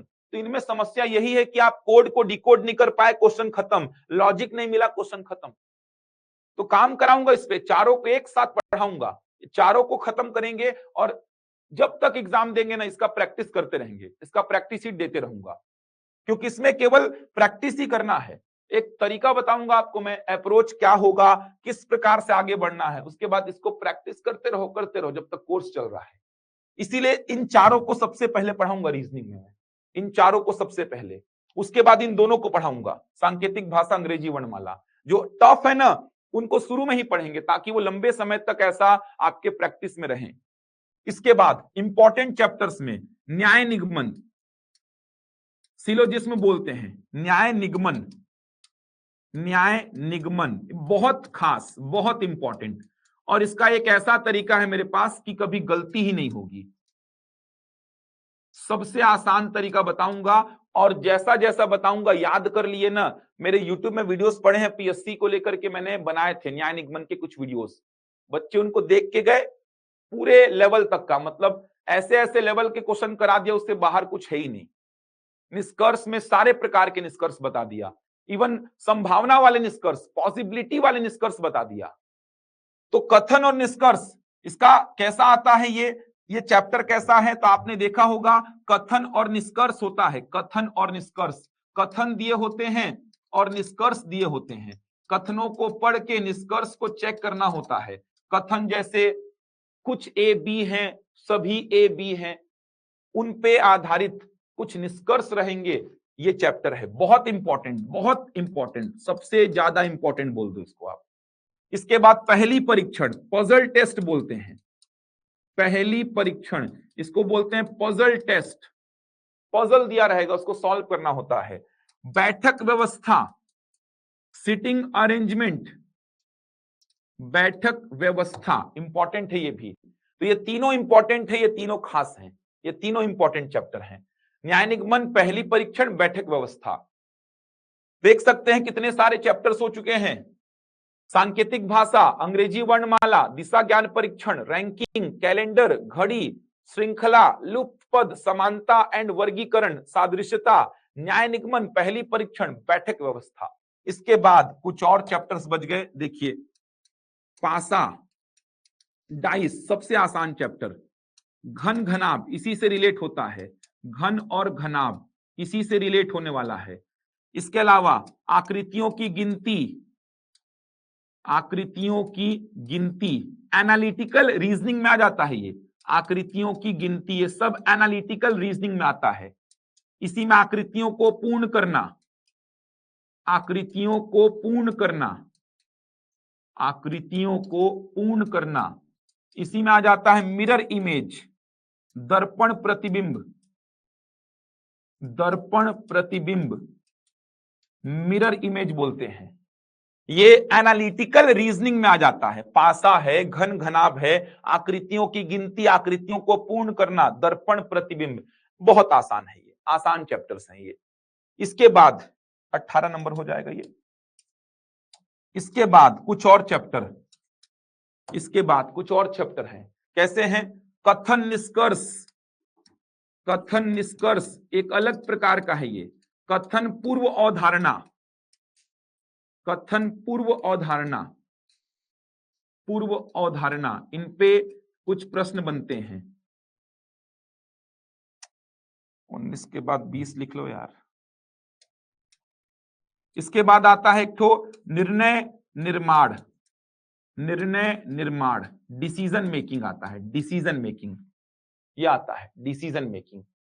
डेटा सफिशिएंसी आता है, डेटा को लेकर के, डेटा सफिशिएंसी बोलते हैं इसको, डेटा सफिशिएंसी बोलते हैं इसको। ये कुछ चैप्टर्स हैं, हो सकता है 2-3 चैप्टर छूट गए हों, याद नहीं आ रहे हो मुझे। एक मैट्रिक्स आता है, मैट्रिक्स को भी पढ़ना होता है, मैट्रिक्स वो भी आता है।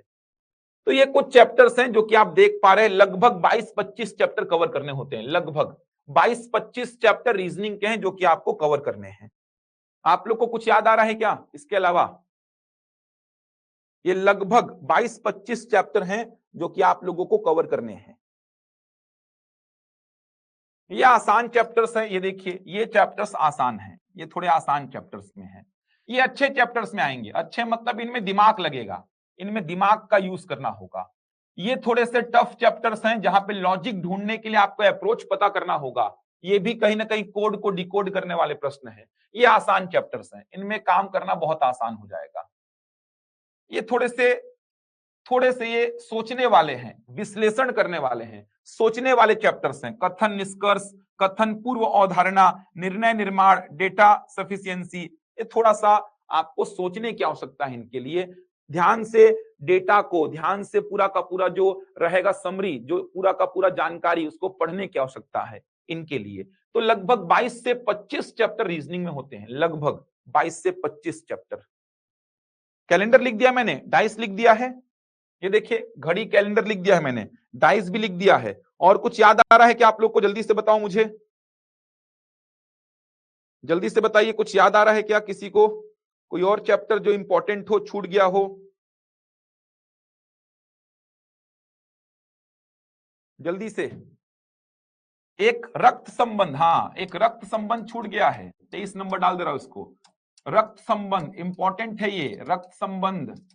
एक गणितीय संक्रियाओं पर आधारित प्रश्न आते हैं, बहुत आसान है। गणितीय संक्रियाएं, गणितीय संक्रियाएं, प्लस को माइनस कहा जाए, माइनस को प्लस कहा जाए, गुणा को भाग, भाग को गुणा, वो वाले प्रश्न आते हैं। तो रक्त संबंध मतलब ब्लड रिलेशन, गणितीय संक्रियाओं पर आधारित प्रश्न मतलब मैथमेटिकल ऑपरेशंस, मैथमेटिकल ऑपरेशंस। ये इमेज ले लिया हूं मैं, दर्पण प्रतिबिंब, दर्पण प्रतिबिंब ले लिया हूं मैं। तो लगभग सारे चैप्टर्स हो गए हैं, लगभग सारे चैप्टर्स हो गए हैं। एक आध चैप्टर में आप ऐसा ले सकते हैं, एक वो आता है शब्दों का तार्किक क्रम बोल सकते हैं, शब्दों का तार्किक क्रम। शब्दों का तार्किक क्रम मतलब ये होता है कि आपको 4-5 शब्द आपको दिए रहेंगे, उनको एक तार्किक क्रम में, सीक्वेंस में जमाना होता है। एक वेन डायग्राम भी ले लो, वेन आरेख, वेन आरेख, वेन डायग्राम। ये देखो इतने चैप्टर हैं, इससे बाहर नहीं होगा यार। लगभग मैंने अब सब लिख दिया है, अब लगभग सारे चैप्टर्स हो गए हैं। हाँ वही ज्योति साहू लिख दिया मैंने, गणितीय संक्रियाएं, मैथमेटिकल ऑपरेशंस उसी को बोलते हैं। तो मैं हिंदी इंग्लिश दोनों बोलते रहूंगा, इंग्लिश वाले भी सुनते जाएंगे भाई। इतने चैप्टर्स हैं, देख पा रहे हो? तो ऐसा आसान नहीं है भाई, गणित और रीजनिंग थोड़ा समय लेता है। कैसे पढ़ना है, क्या करना है, अब समझो। बेसिक से पढ़ेंगे अपन, बेसिक, बेसिक पे ज्यादा काम करना है आपको। नोट्स आप प्रॉपर बनाइए, नोट्स ही आपका सिलेक्शन दिलाने का काम करेगा, नोट्स ही आपको सिलेक्शन दिलाएगा। प्रैक्टिस सेट आपको मिलता रहेगा, प्रैक्टिस सेट आपको मिलता रहेगा, कोई बुक पढ़ने की आवश्यकता नहीं है। सारे चैप्टर्स में कवर करा दूंगा, सारे चैप्टर्स आपके नोट्स में रहेंगे, सारे चैप्टर्स, सारे चैप्टर्स का प्रैक्टिस सेट भी रहेगा आपके पास में। तो बेसिक से काम करेंगे अपन, शॉर्टकट पढ़ेंगे अपन, ध्यान से समझना, शॉर्टकट अपन पढ़ेंगे, लेकिन केवल शॉर्टकट नहीं पढ़ेंगे तो वो याद नहीं रहेगा। केवल शॉर्टकट आप पढ़ेंगे तो याद नहीं रहेगा।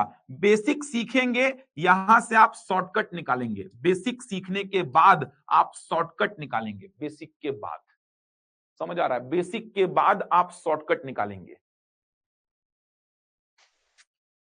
हाँ वो असमानता की जांच, मैथमेटिकल इनइक्वालिटी लिख सकते हैं, एक और चैप्टर बहुत आसान है वो चैप्टर, असमानता की जांच, मैथमेटिकल इनइक्वालिटी, असमानता की जांच। अब देखो 4 महीने कम से कम लगेगा पूरा पढ़ने में, कम से कम 4 महीने पूरा पढ़ने में लगेगा। अगर कोई एग्जाम का डेट पहले आया तो थोड़ा लंबा लंबा क्लास ले लेके मैं खत्म कराऊंगा, लेकिन 4 महीने मान के चलिए, 4 से 5 महीने मान के चलिए लगेगा, 4 महीने तो मान ही के चलिए लगेगा। अक्टूबर चालू हुआ है, अक्टूबर नवंबर दिसंबर जनवरी, 4 महीने कम से कम लगेंगे पूरा खत्म करने में। बीच बीच में लंबी लंबी क्लासेस में लूंगा, तो शनिवार रविवार को मैं आप लोग का शेड्यूल बता दूंगा, लंबी लंबी क्लास रहेगी। जो बड़े बड़े चैप्टर्स है, जैसे ज्यामिति है, डीआई है, जैसे पहली है, जैसे इसमें बोल रहा हूं पहली है, बैठक व्यवस्था है, जो बड़े बड़े चैप्टर्स हैं जिनमें बहुत लिखवाना पड़ता है, बहुत बड़े बड़े क्वेश्चंस रहते हैं, उनके जो काम को अपन शनिवार रविवार को लंबी लंबी क्लासेस लेके निपटाएंगे। इसीलिए 4 महीना में पूरा मेरा कोशिश रहेगा आपका सिलेबस हो जाए, 4 महीना में, 4 महीना में पूरा सिलेबस आपका हो जाए, ये पूरी कोशिश रहेगी मेरी। चलिए समझ आया पूरा यहां तक? समझ गए यहां तक? तो अपन कैसे पढ़ेंगे, बेसिक पूरा अपन सीखेंगे, बेसिक पे ज्यादातर काम करेंगे अपन, नोट्स बनाएंगे, जो भी लिखवाऊंगा मैं प्रॉपर उसका नोट्स बनाएंगे, जो भी लिखवाऊंगा। प्रैक्टिस सेट, प्रैक्टिस सेट ध्यान रखिएगा, ये मिलते रहेगा आपको। शॉर्टकट पढ़ेंगे लेकिन बेसिक सीखने के बाद। तो ये इंट्रोडक्शन लेक्चर है मेरा, देखो डेमो तो मुझे दिखाने की आवश्यकता नहीं है, डेमो तो आप ऑलरेडी यूट्यूब में बहुत सारे देख चुके हो। बहुत सारे बच्चों को ऐसा लग रहा होगा सर कुछ पढ़ा के दिखा दो, तो पढ़ के आए होगे आप ऑलरेडी, मेरे लेक्चर्स को देख के आए होगे ऑलरेडी आप लोग। तो मैं पूरा इंट्रो दे रहा था आप लोग को, क्या क्या चैप्टर्स है, कितना पढ़ना है। किसी भी चीज को पढ़ने से पहले ये तो समझो कि उसका इंपॉर्टेंस क्या है, अलग अलग एग्जाम्स में क्या इंपॉर्टेंस है उसका, कितना बड़ा वेटेज है आपने देखा, चाहे व्यापम का एग्जाम हो, चाहे पीएससी का हो, चाहे सेंट्रल के एग्जाम्स हो, कितने सारे चैप्टर्स आपने देखा कि सर ये तो बहुत बड़ा है, लगता है आसान कि मैथ्स पढ़ लेंगे, रीजनिंग पढ़ लेंगे, लेकिन ये तो बहुत वृहद है। पढ़ाने वाले तो बिल्कुल बस बोल देते हैं महीना भर में 15 दिन में खत्म कर देंगे। कैसे खत्म हो जाएगा 15 दिन में यार? 15 तो चैप्टर नहीं है कि 15 दिन में खत्म कर देंगे। बोलने वाले 15 दिन में बोलते हैं खत्म कर देंगे, कैसे खत्म हो जाएगा 15 दिन में? 15 तो चैप्टर नहीं है भाई, चैप्टर की संख्या देखेंगे तो 30 से ऊपर है मैथ्स में। 20 तो ये लिखे हुए हैं, ज्यामिति अलग है, डीआई अलग है, त्रिकोणमिति अलग है। कहां से कोई 15 दिन में 20 दिन में आपको सिखा पाएगा मैथ्स को? कहां से कोई 15 दिन में 20 दिन में आपको रीजनिंग सिखा पाएगा? देख सकते हैं 27 चैप्टर मैंने लिख दिए रीजनिंग के। रीजनिंग ठीक है थोड़ा समय कम लेता है, जल्दी खत्म हो जाता है, लेकिन चैप्टर्स तो 27 हैं कम से कम 1.5 महीना तो लगेगा रीजनिंग पढ़ने में। 45-50 लेक्चर्स तो लगेंगे कम से कम 45-50 लेक्चर्स तो लगेंगे। तो बहुत बड़ा है भाई, दिखता आसान है, बड़ा है। मैथ्स बहुत ज्यादा है, रीजनिंग बहुत ज्यादा है। तो बच्चों को अगर लग रहा होगा कि कुछ पढ़ा के दिखा दो, तो पढ़ के ही आए होगे आप लोग, लेक्चर्स देख के आए होगे आप लोग। ऑलरेडी बहुत सारे लेक्चर्स मेरे पढ़े हुए हैं। चलिए स्टार्ट करें फिर, तैयार हैं? अब आधा घंटा पढ़ लेते हैं। चलिए रीजनिंग स्टार्ट करेंगे। एक प्रॉपर शेड्यूल बनाया है मैंने, आप लोग को बहुत ही जल्द मैं वो साझा करूंगा कि मेरा शेड्यूल कैसा रहेगा, किस प्रकार से मैं आप लोग को पढ़ाऊंगा। लेकिन आज मैं नहीं करता उसको साझा, क्योंकि आज थोड़ा पढ़ा लेता हूं, ऑलरेडी मैंने बहुत सारी चर्चा कर ली है। मैथ्स भी होगा, मैथ्स भी करेंगे ना।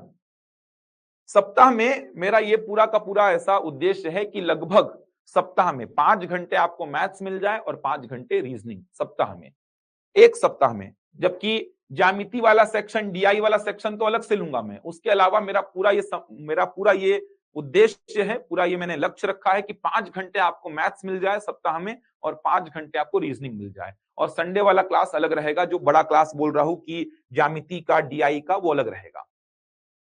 सोमवार से शनिवार तक आपको लगभग 5 घंटे गणित की क्लास मिल जाए और 5 घंटे रीजनिंग की क्लास मिल जाए। ये बहुत होता है इतना यार। चलो तो रीजनिंग का पहला जो चैप्टर है वो स्टार्ट करेंगे श्रृंखला। रीजनिंग के जो 4 चैप्टर आप लोग को पढ़ाऊंगा लाइन से, उसमें पहला रहेगा श्रृंखला। इसके बाद पढ़ेंगे आप सादृश्यता, सादृश्यता। इसके बाद पढ़ेंगे आप लुप्त पद, लुप्त पद। और इसके बाद पढ़ेंगे आप समानता, समानता मतलब सिमिलैरिटी, और वर्गीकरण, क्लासिफिकेशन। ये चारों चैप्टर अपन लिंक में पढ़ेंगे, चारों चैप्टर को। सबसे ज्यादा प्रश्न यहीं से बनते हैं, रीजनिंग के सबसे ज्यादा प्रश्न यहीं से बनेंगे, यहीं से। आप देखिएगा बैंकिंग एसएससी में तो श्रृंखला से 3-3, 4-4 प्रश्न बनते हैं एक एग्जाम में। 5-5 प्रश्न तक बनते हैं केवल श्रृंखला से। इनकी तो बात ही नहीं कर रहा हूं मैं, केवल श्रृंखला की ही बात कर रहा हूं। व्यापम का एग्जाम देखिए 2022 का, पटवारी का उठा के 3 प्रश्न श्रृंखला के पूछे गए थे, 15 में से 3 प्रश्न केवल श्रृंखला के। सबसे ज्यादा पूछे जाने वाले चैप्टर हैं ये रीजनिंग के चैप्टर। श्रृंखला सीरीज बोलते हैं, सादृश्यता एनालॉजी बोलते हैं, लुप्त पद missing term, similarity and classification. सबसे ज्यादा प्रश्न रीजनिंग में कहीं से आता है तो यहीं से आता है। और इन चारों को पढ़ने का अप्रोच लगभग सेम होता है। आपको लॉजिक खोजना है, बस लॉजिक, आपको लॉजिक खोजना है। लॉजिक ढूंढ लिए, इसका मतलब आपका काम खत्म हो जाएगा। तो इन चारों चैप्टर्स में केवल और केवल लॉजिक पे काम करना है आपको, केवल और केवल लॉजिक ढूंढना है। लॉजिक खोजे मतलब काम हो गया। तो लॉजिक पे ही काम करना है, लॉजिक खोजना है आपको। तो इन चारों चैप्टर को मैं पहले खत्म करूंगा, उसके बाद ही दूसरे चैप्टर्स में आऊंगा। तो आज जो अपन स्टार्ट करेंगे रीजनिंग, ये पूरा रीजनिंग स्टार्ट किए हैं आज अपन। शेड्यूल आपको मिल जाएगा, पूरा पूरा शेड्यूल मिल जाएगा। रीजनिंग अपन स्टार्ट कर रहे हैं, शेड्यूल आपको पूरा मिल जाएगा। पहला जो चैप्टर अपन स्टार्ट करेंगे वो श्रृंखला है। चलिए लिखिए, सीरीज, श्रृंखला, सीरीज। अब श्रृंखला में प्रश्न कैसे आएंगे ध्यान से समझना। पहले मैं प्रश्नों का पैटर्न समझा रहा हूं आपको, प्रश्नों का पैटर्न समझना, प्रश्नों के पैटर्न पे बात करता हूं। प्रश्नों का पैटर्न कैसा होगा, तो दो टाइप के प्रश्न आएंगे, समझना। पहले तो चैप्टर को समझो। मैथ्स में तो पता है कि औसत मतलब औसत के प्रश्न आएंगे, प्रतिशत मतलब प्रतिशत के, लाभ हानि मतलब लाभ हानि के। लेकिन श्रृंखला का मतलब क्या, श्रृंखला में कैसे प्रश्न आएंगे, सीरीज में कैसे प्रश्न आएंगे। तो सीरीज में दो प्रकार के प्रश्न आएंगे, संख्याओं पर आधारित, संख्याओं पर आधारित प्रश्न, संख्याओं पर आधारित प्रश्न, और दूसरा आएगा अक्षरों पर आधारित प्रश्न, अक्षरों पर, अक्षरों पर आधारित प्रश्न। संख्याओं पर आधारित प्रश्न और अक्षरों पर आधारित प्रश्न। संख्याओं पर आधारित मतलब नंबर्स पे बेस्ड क्वेश्चंस आएंगे, और आप देखेंगे तो लेटर्स पे बेस्ड, अंग्रेजी के जो अक्षर होते हैं उन पे बेस्ड। तो दो प्रकार के प्रश्न आएंगे श्रृंखला में। प्रश्न कैसे आते हैं, एक सिंपल सा सामान्य सा प्रश्न लिख रहा हूं बस पैटर्न समझाने के लिए। 2 4 6 8 10, अगला पद क्या होगा। तो ये हो गया संख्याओं पर आधारित प्रश्न। इतना आसान कभी पूरे जीवन में नहीं आएगा, पूरे जीवन में इतना आसान प्रश्न नहीं देखेंगे आप। समझ आ रहा है, ये बस मैं समझा रहा हूं कि कैसे प्रश्न आते हैं। तो संख्याओं पर आधारित प्रश्न का मतलब 2 4 6 8 10, तो नेक्स्ट क्या आएगा, ये हो गया आपका संख्याओं पर आधारित प्रश्न। अक्षरों पर आधारित प्रश्न का मतलब क्या हुआ, तो अक्षरों पर आधारित प्रश्न का मतलब ये हो गया, यहां पे लिखा मैं जे, यहां पे लिखा मैं एल, यहां पे लिखा मैं ओ, यहां पे लिखा मैं एस, तो अगला क्या होगा ये पूछ लिया। समझ आ रहा है, तो ये हो गया अक्षरों पर आधारित प्रश्न। तो आपको समझना होगा कि संख्याओं पर आधारित प्रश्न और अक्षरों पर आधारित प्रश्न, तो आपसे पूछेगा कि अगला पद क्या होगा, अगला पद क्या होगा, या बीच का कोई पद आपसे पूछ लेगा। बीच का कोई पद पूछने का मतलब ऐसा, ये देखो, बीच का कोई पद पूछने का मतलब इस प्रकार से। तो बीच का कोई पद भी आपसे पूछ सकता है, ऐसा नहीं है कि आपसे हमेशा अगला पद ही पूछेगा, बीच का कोई पद भी आपसे पूछ सकता है। तो प्रश्नों के पैटर्न को पहले तो समझिए, तब जाके चैप्टर समझ में आएगा। आपने समझा कि श्रृंखला में दो प्रकार के प्रश्न, संख्याओं पर आधारित और अक्षरों पर आधारित। संख्याओं पर आधारित बोलने का मतलब संख्याओं को लेकर के प्रश्न बनेगा, अक्षरों पर आधारित बोलने का मतलब अक्षरों को लेकर के प्रश्न बनेगा। अब यहां पर आपने समझा कि ऐसा हमेशा नहीं होगा कि अंतिम वाला ही मतलब लास्ट वाला ही आपसे पद पूछ ले, वो बीच का भी कोई पद आपसे ऐसा अननोन दे करके पूछ सकता है। तो बीच का भी कोई पद आपसे ऐसा पूछ सकता है।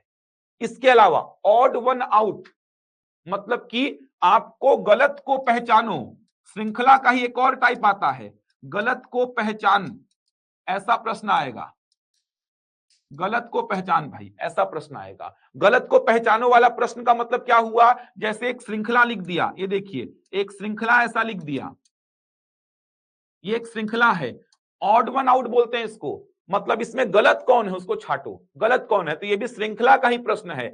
एक ये वेराइटी होता है श्रृंखला में और एक ये वेराइटी होता है।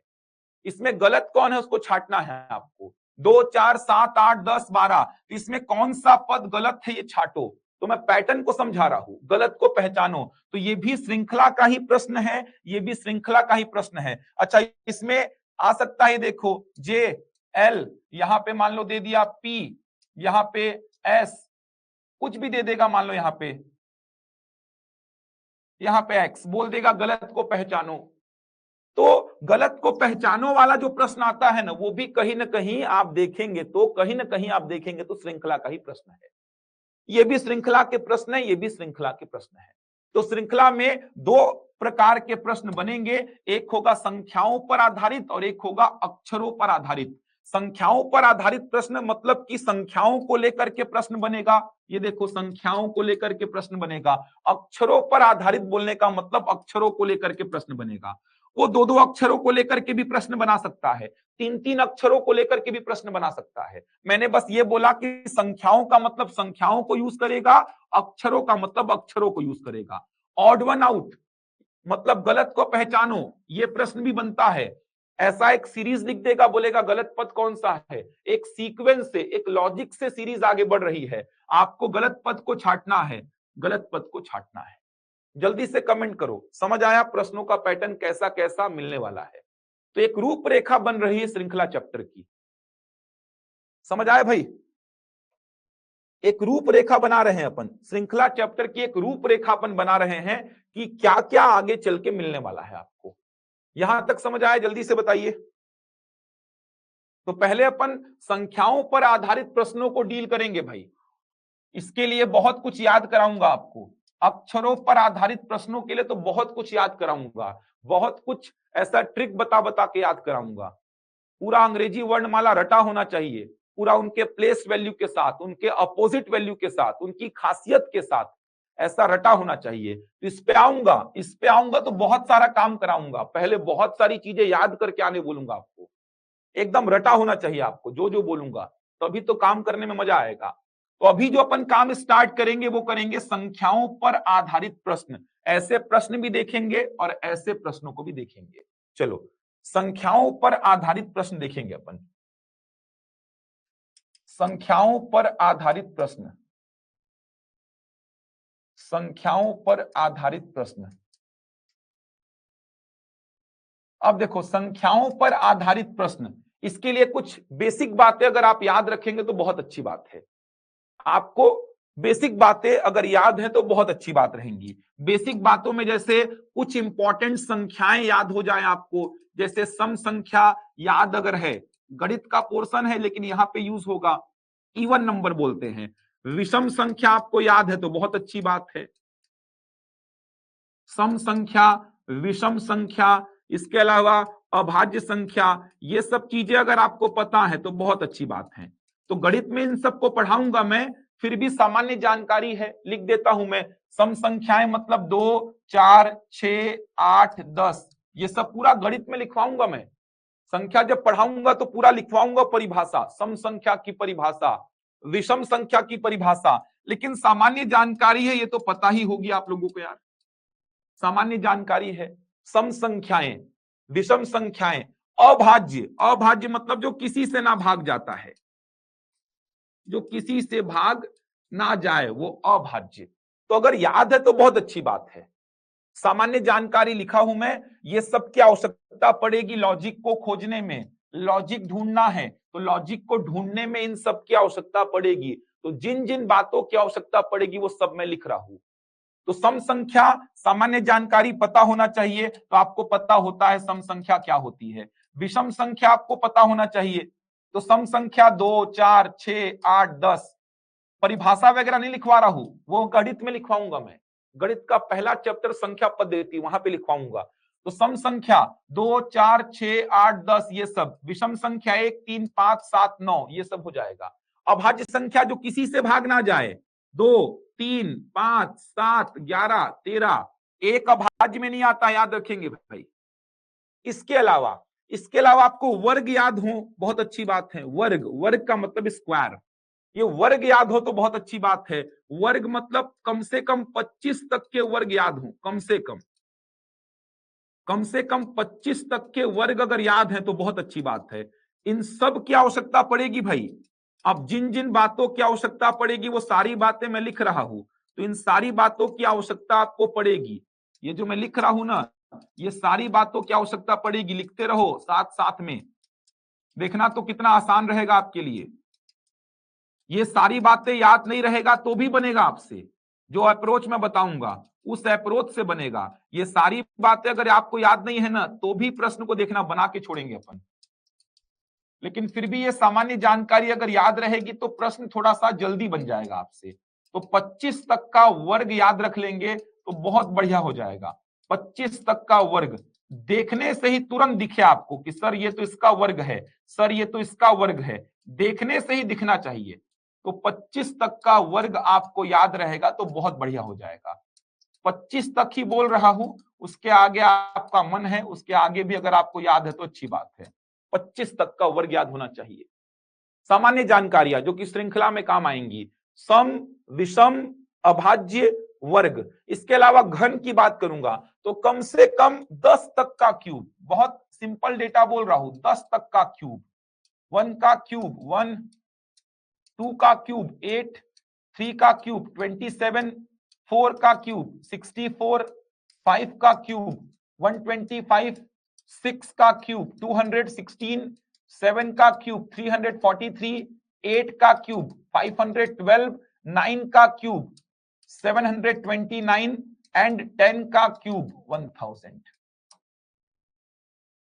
बहुत अच्छी बात हो जाएगी अगर ये सब चीजें याद है तो। याद मतलब ऐसा कि सर 121 को देखें ना तो 11 याद आ रहा है, 121 11 का वर्ग होता है। 144 को देखें ना सर तो 12 याद आ रहा है क्योंकि ये 12 का वर्ग होता है।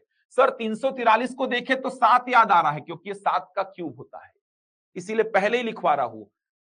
ये सामान्य जानकारियां हैं जो कि आपको याद रहेंगी तो काम थोड़ा सा आसान हो जाएगा। इसके अलावा और क्या दिमाग में लेके चलना है, तो और गुणज मतलब मल्टीपल्स, ये आपको थोड़ा दिमाग में लेके चलना है। गुणज यानी कि मल्टीपल्स, जैसे अगर मैं लिख दूं ना ऐसा एग्जाम्पल के लिए 7, 14, 21, 28, 35, तो आपको दिखना चाहिए कि ये 7 के मल्टीपल्स हैं, 7 के गुणज हैं, दिखना चाहिए आपको। 7 के गुणज बोलते हैं, 7 का पहला गुणज, 7 का दूसरा, 7 का तीसरा, 7 का चौथा, 7 का पांचवा गुणज दिखना चाहिए। अगर ऐसे चल रहा है ना तो आपको दिखना चाहिए कि सर ये तो 6 का गुणज चल रहा है, दिखना चाहिए। अगर ऐसा लिख दूं ना मैं तो आपको दिखना चाहिए कि सर ये तो 5 का गुणज चल रहा है। इसको बोलते हैं मल्टीपल्स, गुणज। 5 का पहला मल्टीपल 5, 5 का दूसरा मल्टीपल 10, 15, 20, 6, 12, 18, 24, 30, ये आपको पता होना चाहिए, गुणज बोलते हैं इसको। तो क्या क्या बोला, कुछ सामान्य जानकारी संख्याओं को लेकर जिसमें सम संख्या पता रहे, विषम पता रहे, अभाज्य पता रहे, वर्ग कम से कम 25 तक के याद रहे, घन कम से कम 8, 9, 10 यहां तक तो याद रखो यार। गुणज पता होना चाहिए, दिखे कि ऐसा चल रहा है मतलब 7 का गुणज है, ऐसा चल रहा है मतलब 6 का गुणज है, ऐसा चल रहा है मतलब 5 का गुणज है। इसके अलावा ये सब थोड़ा सा याद रखेंगे तो काम आसान हो जाएगा। क्या, जैसे 1 इंटू 2 होता है, 2 इंटू 3 क्या होता है 6, 3 इंटू 4 क्या होता है 12, 4 इंटू 5 क्या होता है 20, 5 इंटू 6 क्या होता है 30, 7 इंटू 6 इंटू 7 क्या होता है 42, 7 इंटू 8 क्या होता है 56, 8 इंटू 9 क्या होता है 72, 9 इंटू 10 क्या होता है 90। ये दिखना चाहिए। इस प्रकार से अगर आगे बढ़ रहा है ना, थोड़ा फैमिलियर रहो, इतना प्रैक्टिस करा दूंगा ना सब दिखेगा आपको।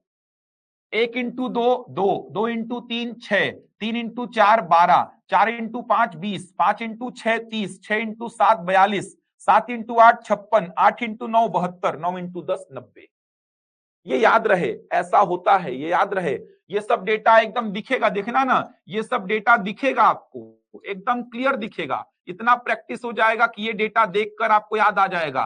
56 दिखा, 56 में खास बात है 7 इंटू 8 होता है, ऐसे दिखेगा आपको। 42 दिखा, 42 में खास बात है 6 इंटू 7 होता है, ऐसे दिखेगा। इसके अलावा ये याद रहे तो बहुत अच्छी बात है। 1 स्क्वायर प्लस 2 स्क्वायर कितना हो जाएगा 1 प्लस 4 5, 2 स्क्वायर प्लस 3 स्क्वायर कितना हो जाएगा 4 और 9 13, 3 स्क्वायर प्लस 4 स्क्वायर कितना हो जाएगा 16 और 9 25, 4 स्क्वायर प्लस 5 स्क्वायर कितना हो जाएगा 25 और 16 कितना हो जाएगा 41, 5 स्क्वायर प्लस 6 स्क्वायर 36 और 25 कितना हो जाएगा 61, 6 स्क्वायर प्लस 7 स्क्वायर तो 49 और 36 कितना हो जाएगा तो 49 और 36, 9 6 15, 4 3 7 1 8 85। ऐसे डेटा भी अगर आपको याद है तो बहुत अच्छी बात है। लॉजिक ढूंढने में बहुत आसानी होगी, लॉजिक को ढूंढने में काम आते हैं ये सब, तो याद रहेंगे तो बहुत अच्छी बात है, बहुत अच्छी बात है अगर याद रहेगा तो देख लीजिए 1 square plus 2 square 5, 2 square plus 3 square 13, 3 square plus 4 square 25, 4 square plus 5 square 41, 5 square plus 6 square कितना हो जाएगा 36 और 25 61, 6 स्क्वायर प्लस 7 स्क्वायर 85। और भी चीजें हैं लेकिन वो आते रहेंगी, प्रश्न के साथ वो आते रहेंगी। यहां तक नोट कर लिए भाई, जल्दी से बताओ। अब अपन क्वेश्चन में आते हैं, तरीका बताऊंगा आपको मैं। नोट कर लिए यहां तक? चलो प्रश्न में आता हूं, क्योंकि लेक्चर फिर खत्म हो जाएगा आज का, तो प्रश्न में आता हूं। नोट कर रहे हो? साथ साथ में और भी जानकारी मिलेगी, प्रश्न के साथ साथ जानकारी मिलते जाएगी, उसको नोट करते जाना। प्रश्न के साथ साथ जैसे जैसे जानकारी मिलते जाएगी ना, वैसे वैसे उसको नोट भी करते चलना। चलो अब देखना, अब आते हैं मेन पॉइंट पे, ध्यान से समझना। मेन पॉइंट पे आते हैं, संख्याओं पर आधारित जो श्रृंखला होगी, ध्यान से समझना, संख्याओं पर आधारित जो श्रृंखला होगी, ये दो प्रकार की होगी। एक होगी डिफरेंस वाली, क्या होगी? डिफरेंस वाली, डिफरेंस वाली, डिफरेंस अंतर वाली, और दूसरी होगी मल्टीप्लिकेशन या डिवीजन वाली, मल्टीप्लिकेशन, मल्टीप्लिकेशन या फिर डिवीजन वाली। अब ध्यान से समझना, अगर आपने पहचान लिया ना कि श्रृंखला कैसी है, डिफरेंस वाली है या मल्टीप्लिकेशन डिवीजन वाली है, आपका 50% काम खत्म हो जाता है।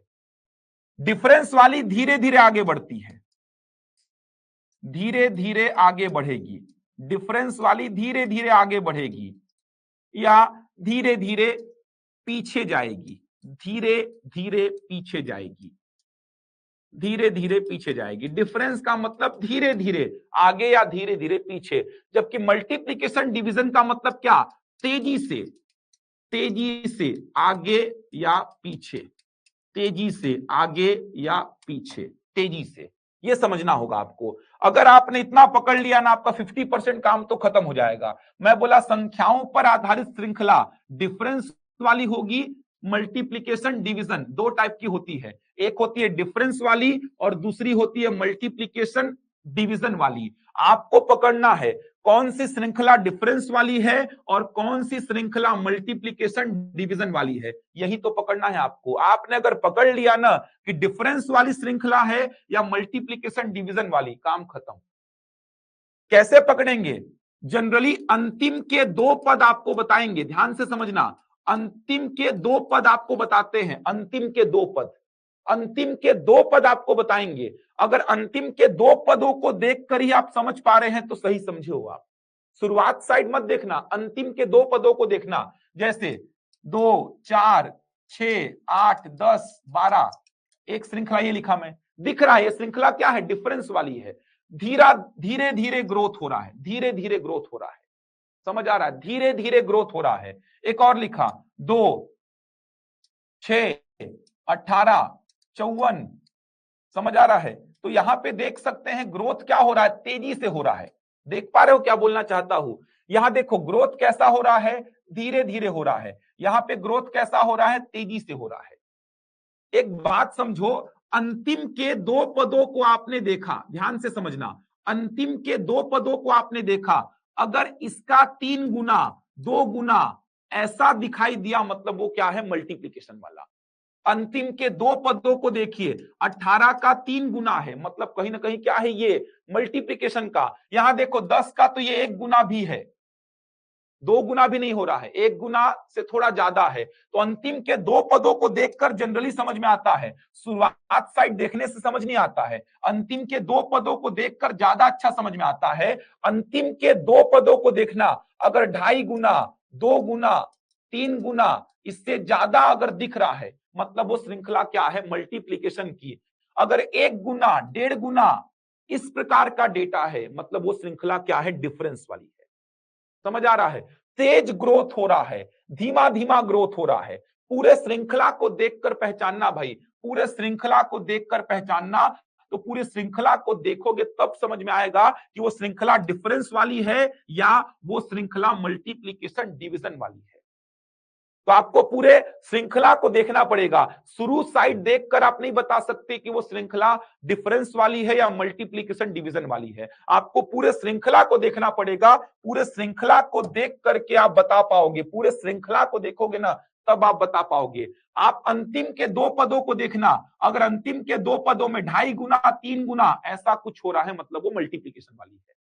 समझ आ रहा है? जैसे ये देखो 10, 20, 60, 240, ये पूछ लिया अगला पद में क्या होगा? कंफर्म ये श्रृंखला क्या है, मल्टीप्लीकेशन वाली। ये देखो 60 का 4 गुना है, ये 60 का 4 गुना, मतलब ये श्रृंखला क्या है, मल्टीप्लीकेशन वाली है। ये श्रृंखला है मल्टीप्लीकेशन वाली।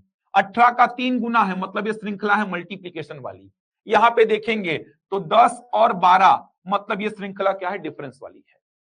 इसके अलावा कुछ स्टैंडर्ड श्रृंखलाएं होती हैं, कुछ स्टैंडर्ड श्रृंखलाएं होती हैं जो कि लगेगा, जो कि दिखेगा डिफरेंस का, लेकिन रहेगा वो मल्टीप्लीकेशन का। उनको अलग से मैं अपवाद ऐसा नोट कर करके लिखाऊंगा आपको।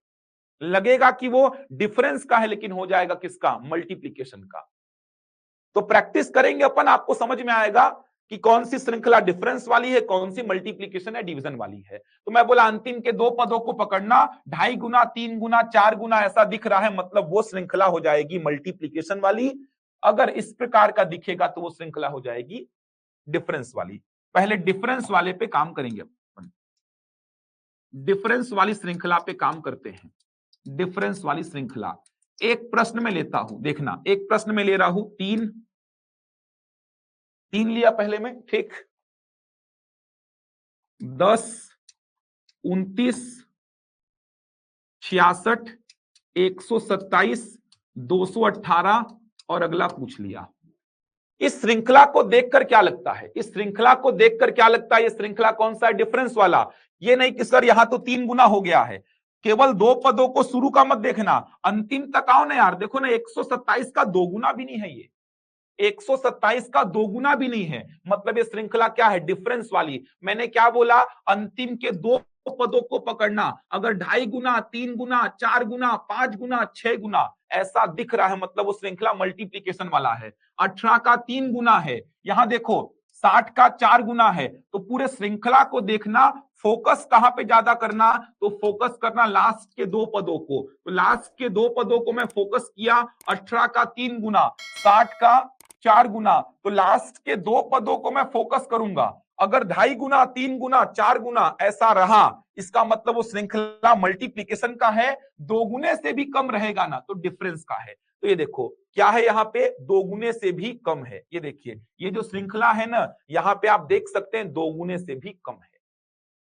अब एक बात समझो, ध्यान से समझना, अब एक बात समझो, मैंने क्या बोला, ये कोई श्रृंखला है 3, 10, 29, 66, 127, 218। नेक्स्ट क्या होगा, अब आप सोचने बैठ गए। आप सबसे पहले क्या करना, आइडेंटिफाई कर लेना कि श्रृंखला कौन सी है। तो आपने आइडेंटिफाई कर लिया डिफरेंस वाला। मैंने क्या किया है पता है, मैंने ऐसा लिखा है 1 का क्यूब प्लस 2। ये देखो मैंने क्या किया है, 1 का क्यूब प्लस 2 लिखा है, 2 का क्यूब प्लस 2 लिखा है, 3 का क्यूब प्लस 2 लिखा है, 4 का क्यूब प्लस 2 लिखा है, 5 का क्यूब प्लस 2 लिखा है, 6 का क्यूब प्लस 2 लिखा है। तो अगला क्या हो जाएगा, 7 का क्यूब प्लस 2, यानी कि आंसर क्या होगा, 343 और 2 कितना, 345। लेकिन ये चीज आपके दिमाग में आएगी ही नहीं, एग्जाम में आप ऐसा सोच ही नहीं पाएंगे, ये चीज आपके दिमाग में नहीं आने वाली, किसी हालत से नहीं आएगी। आप एग्जाम में ऐसा नहीं सोच पाओगे। अब मैं लिख दिया तो आप सोच पा रहे हो, क्योंकि मैंने लिख दिया है। खुद से नहीं सोच पाते, सपना नहीं आता मेरे को कि सर ये 1 का क्यूब प्लस 2 है, ये 2 का क्यूब प्लस 2 है, ये 3 का क्यूब प्लस 2 है। देखो ना 1 का क्यूब प्लस 2 कितना होगा 3, 2 का क्यूब प्लस 2 कितना होगा 10, 3 का क्यूब प्लस 2 कितना होगा 29, 4 का क्यूब प्लस 2 कितना होगा 66, 5 का क्यूब प्लस 2 कितना होगा 127, 6 का क्यूब प्लस 2 कितना होगा 218। तो अगला हो गया 7 का क्यूब प्लस 2 मतलब 345। तो आंसर आ गया 345। नहीं सोच पाओगे, किसी हालत से नहीं सोच पाओगे आप। तो आप पहले क्या करना, मैं जो अप्रोच बता रहा हूं ना, मैं दोनों चीज बताऊंगा आपको, दोनों चीज बताऊंगा। इससे होगा क्या, ये भी दिमाग में चलेगा, अच्छे अच्छे डेटा दिमाग में बैठेंगे, नहीं सोच पाओगे ऐसा। आप क्या करना, पहले आइडेंटिफाई कर लेना कि श्रृंखला कौन सा है, डिफरेंस वाला। बस पहचान लिए डिफरेंस वाला है, डिफरेंस डिफरेंस निकालते जाओ। 3 और 10 का डिफरेंस लिख दो कितना 7, 10 और 29 का डिफरेंस लिख दो कितना 19। फटाफट करना बस, डिफरेंस लिखो। 29 और 66 का डिफरेंस, 16 में 9 गया कितना 7, यहां पे 5 में 2 गया कितना 3, 37। यहां पे डिफरेंस लिख दो, 7 में 6 गया 1, 12 में 6 गया 6। यहां पे डिफरेंस लिख दो, 8 में 7 गया 1, 21 में 12 गया 9। ये देखो समझ आ रहा है क्या कर रहा हूं, यहां पे का मुझे डिफरेंस चाहिए। अगर यहां पे का डिफरेंस मुझे पता चल गया तो मैं 218 में इसको जोड़ के बता दूंगा। क्या किया हूं देखो, आप सबसे पहले आइडेंटिफाई कर लेना कि श्रृंखला कौन सा है, डिफरेंस वाला। तो आपने आइडेंटिफाई कर लिया श्रृंखला डिफरेंस का है। ये सब एग्जाम में याद नहीं आएगा, तो आप क्या करना, डिफरेंस डिफरेंस खेलते जाना। 3 और 10 का डिफरेंस 7, इसके बाद आपने बोला 10 और 29 का डिफरेंस 19, इन दोनों का डिफरेंस 37, इन दोनों का डिफरेंस 61, इन दोनों का डिफरेंस 91। इसका मतलब यहां पे का डेटा मुझे अगर मिला तो मेरा काम खत्म। समझ आ रहा है क्या कैसे आगे बढ़ा, 7 फिर 19 37 61 91, यहां क्या आएगा, नहीं समझ आ रहा है सर कैसे आगे बढ़ रहा है। फिर से डिफरेंस निकाल दो, ये देखो 7 और 19 का डिफरेंस कितना 12, 19 और 37 का डिफरेंस कितना हो जाएगा 18, यहां पे डिफरेंस कितना हो जाएगा 24, यहां पे डिफरेंस कितना हो जाएगा 30। यहां का डिफरेंस मुझे प्राप्त हो गया तो मैं बता दूंगा ये कितना, ये मिल गया तो ये कितना। अब इसको देखो तो इसको देखकर समझ में आ गया, देखो इसको देखकर समझ में आया। क्या किया, यहां पे पहले चेक कर लो सर ये समझ आ रहा है क्या, 7 19 37 61 91, नहीं समझ आ रहा है सर, मतलब ये क्या होगा नहीं समझ आ रहा है। फिर से एक बार डिफरेंस निकाला, 7 और 19 का डिफरेंस 12, 19 और 37 का डिफरेंस 18, 37 और 61 का डिफरेंस 24, 61 और 91 का डिफरेंस 30। तो अगला क्या आएगा, अगला क्लियर हो गया सर, 12 18 24 30, तो अगला कंफर्म क्या आएगा सर 36, कंफर्म हो गया सर, अगला क्या आएगा 36। अब एक बात देखो, 7 में 12 जोड़ा 19, 19 में 18 जोड़ा 37, इसका मतलब 91 में 36 जोड़ के ये नंबर मिल जाएगा, कितना आएगा देखो 6 और 1 7, 9 और 3 कितना 12, मिल गया सर 127। अब 218 में 127 जोड़ के आंसर बता दूंगा, 8 और 7 कितना 15 का 5, 1 और 2 3 और 1 4, 2 और 1 3, ये देखो 345। 90% क्वेश्चन में फिट बैठेगा ये तरीका, एग्जाम में ये करना है आपको। समझ आ रहा है क्या बता रहा हूं, एग्जाम में ये करना है आपको, ये करोगे तो आंसर आएगा ही। ये सब एग्जाम में याद नहीं आएगा, आप एग्जाम में पहचान लेना कि डिफरेंस वाला श्रृंखला है, बस ये आपने पहचान लिया कि श्रृंखला क्या है, डिफरेंस वाला। डिफरेंस वाला श्रृंखला आपने पहचान लिया, काम खत्म हो जाएगा आपका। क्या किए वापस से बता देता हूं, देखो फिर से बता दे रहा हूं क्या किए हैं। कल प्रश्न कराऊंगा, इसमें बहुत सारे प्रश्न कराऊंगा, देखना तो मजा आ जाएगा आपको। आप बोलेंगे कि ये तो बहुत आसान तरीका हो गया है, ये चाहिए था मेरे को। डिफरेंस डिफरेंस खेलते जाओ, कैसे खेलेंगे देखो, 3 और 10 का डिफरेंस 7 होगा, 3 और 10 का डिफरेंस 7, 10 और 29 का डिफरेंस फटाफट ये करना है 19, 29 और 66 का डिफरेंस 16 में 9 गया कितना 7, 5 में 2 गया कितना 3, इन दोनों का डिफरेंस 7 में 6 गया 1, 12 में 6 गया 6, इन दोनों का डिफरेंस 8 में 7 गया 1, 21 में 12 गया 9। अब यहां पे का मुझे मिल जाए नंबर तो मैं 218 में इसको जोड़ के बता दूंगा क्या आएगा। पहले इसको देखना, इसको देखकर कुछ समझ आ रहा है क्या, 7 19 37 61 91, नहीं समझ आ रहा, तुरंत इन दोनों का डिफरेंस 18, सॉरी कितना आएगा 18 आएगा, कितना आएगा देख लो, इन दोनों का डिफरेंस कितना आएगा, 19 में 7 जाएगा कितना आएगा 12 आएगा, इन दोनों का डिफरेंस जल्दी से कितना आएगा 18, इन दोनों का डिफरेंस कितना आएगा 24, इन दोनों का डिफरेंस कितना आएगा 30। इसका मतलब मुझे समझ आ गया यहां पे क्या आएगा, अगर ये 12 ये 18 ये 24 ये 30 तो कंफर्म है सर यहाँ पे क्या आएगा 36 आएगा सर। यहाँ 36 आया तो ये बता दूंगा सर इन दोनों को जोड़ के कितना हो जाएगा, ये 6 और 1 7, 9 और 3 12, 127। अगर ये 127 तो ये बता दूंगा सर दोनों को जोड़ के कितना हो जाएगा 345। ऐसे अप्रोच फॉलो करना है आपको। कल बहुत सारे प्रश्न कराऊंगा इसमें, देखना तो सब बनेगा आपसे। समझ आया भाई, बोलो क्लियर हुआ क्या बोलना चाहता हूं। ये तरीके से आंसर तुरंत आ रहा है, आप बोलोगे सर इससे आंसर तुरंत आ रहा है, लेकिन बनेगा नहीं ना, जोड़ना घटाना तो है यार, इसमें क्या दिक्कत है बोलो ना। 10 और 3 का डिफरेंस 7 लिख सकते हो ना, इन दोनों का डिफरेंस, इन दोनों का डिफरेंस, इन दोनों का डिफरेंस, इन दोनों का डिफरेंस। समझ आ रहा है क्या, किस लॉजिक से आगे बढ़ा, डिफरेंस नहीं आ रहा फिर से निकाल दो, इन दोनों का डिफरेंस, इन दोनों का डिफरेंस, इन दोनों का डिफरेंस, इन दोनों का डिफरेंस। अब समझ आया, 12 18 24 30, तो अगला क्या होगा 36, अगला 36 होगा, कंफर्म मिल गया मुझे 36 होगा। अगर ये 36 तो ये वाला बता दूंगा, 91 और 36 को जोड़ के 127, तो ये बता दूंगा कितना 345। जल्दी से कमेंट करो फटाफट, बाकी लोग भी। डिफरेंस वाला श्रृंखला है तो डिफरेंस डिफरेंस खेलते जाओ खेलते जाओ खेलते जाओ, आंसर तो आएगा ही। बोलो भाई जल्दी से कमेंट करो यार, फटाफट काम करो।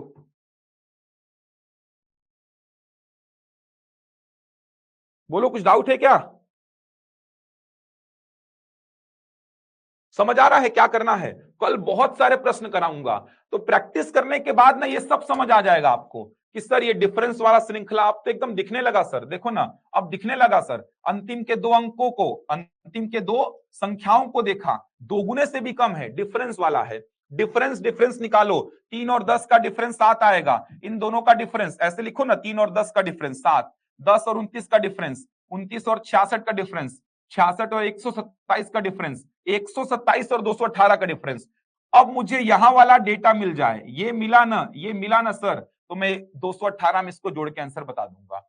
अब यहां पे कौन आएगा मुझे समझ नहीं आ रहा था सर, कैसे आगे बढ़ रहा है मुझे समझ नहीं आ रहा है। फिर से डिफरेंस निकाला, इन दोनों का डिफरेंस 12, इन दोनों का डिफरेंस 18, इन दोनों का 24, इन दोनों का 30। इसका मतलब ये 12, ये 18, ये 24, ये 30, तो अगला क्या होगा? 36 होगा। मतलब 91 में 36 जुड़कर यहां वाला डेटा प्राप्त होगा। ये मिल गया तो ये भी प्राप्त हो जाएगा कितना? 345। चलो तो यहीं तक रखते हैं। बहुत सारे बच्चे एडमिशन वगैरह ले लिए हैं, ले लीजिए आप लोग भी। रेगुलर रिंग से जुड़िए आप लोग, क्लासेस रेगुलर चलेंगी, शानदार तरीके से चलेंगी। बहुत आसान अप्रोच बताऊंगा रीजनिंग का, मैथ्स भी पढ़ेंगे आसान तरीके से, रीजनिंग का भी बहुत ही आसान अप्रोच बताऊंगा, मजा आ जाएगा। देखना कल प्रश्न करके, इस वैरायटी के बहुत सारे प्रश्न कराऊंगा। तो ये पूरा इंट्रोडक्शन क्लास था, यही एनर्जी यही उत्साह के साथ पूरा पढ़ेंगे, पूरा मैथ्स और पूरा रीजनिंग। रेगुलर क्लासेस लगेंगी, कहीं पे गैप नहीं होगा, इसीलिए मैंने ऑनलाइन क्लास रखा है ताकि कभी गैप ना हो। इसीलिए ऑनलाइन लाइव और रिकॉर्डिंग्स रहेगा ये क्लास का, ऑफलाइन नहीं है, कभी गैप नहीं होगा, रेगुलर चलेगा। तैयारी शानदार तरीके से पूरे मैथ्स और रीजनिंग की हो जाएगी। आप किसी भी एग्जाम में बैठो, मैथ्स और रीजनिंग अच्छा ही करके आओगे। आप पुराने बच्चों से फीडबैक ले सकते हैं जो 13 अगस्त 20 मार्च में जुड़े हुए थे, सारे प्रश्न बना के आए हैं। कोऑर्डिनेट ज्योमेट्री को, निर्देशांक ज्यामिति को छोड़ करके 20-22 प्रश्न बनाए हैं, और सब कुछ नोट से था, सब कुछ नोट से था। तो कल देखते हैं इसके आगे। आज पूरी बातचीत कर रहा था मैं, इंट्रोडक्शन दिया हूं पूरा आज मैं, कल इसके बहुत सारे क्वेश्चन कराऊंगा। फीस बात कर लीजिएगा, फीस क्या है? 2699 रुपए फीस है। 8-9 महीने तो आपके पास रहेगा वीडियो, मैं इस चीज का आपको श्योरिटी दिला रहा हूं कि 8 महीने कम से कम रहेगा आपके पास वीडियो। कम से कम 8 महीने बोल रहा हूं, कम से कम 8 महीने आपके पास वीडियो रहेगा। 8-9 महीने कम से कम वीडियो रहेगा, कम से कम बोल रहा हूं आपको मैं। 4 महीने में कोर्स हो जाएगा, उसके बाद बोल रहा हूं मैं, इतना रहेगा 8-9 महीने वीडियो। नेटवर्क इशू नहीं होगा प्रतीक्षा, वो आपके साइड हो सकता है कुछ नेटवर्क इशू हो, इधर पे बिल्कुल नहीं होगा। डाउनलोड का ऑप्शन नहीं होगा शायद इसमें, आप कितने भी बार रिकॉर्डिंग्स को देख सकते हैं, डाउनलोड का ऑप्शन नहीं होगा। फीस पे करके आप एडमिशन ले सकते हैं। मैनेजमेंट का जो नंबर है, इस नंबर पे कॉल कर लीजिए। ये देखिए मैं ऐड खोल देता हूं, इस नंबर पे कॉल कर लीजिए। ये जो नंबर्स लिखे हुए हैं इनमें कॉल कर लीजिए, इनमें कॉल कर लीजिए, एडमिशन का प्रोसेस पूरा कर लीजिए। 2699 फीस है। 2699 में बहुत कुछ मिलेगा आपको, बेसिक से सिखाऊंगा। ऐसा उड़ाएंगे अपन क्वेश्चन को, लेकिन बेसिक सीखने के बाद समझ के उड़ाएंगे। ऐसा नहीं कि केवल उड़ाना सिखा रहा हूं, मैं ही जानता हूं आप नहीं जान पा रहे हैं। बेसिक के बाद उड़ाना सीखेंगे अपन। चलिए धन्यवाद, मिलते हैं अपन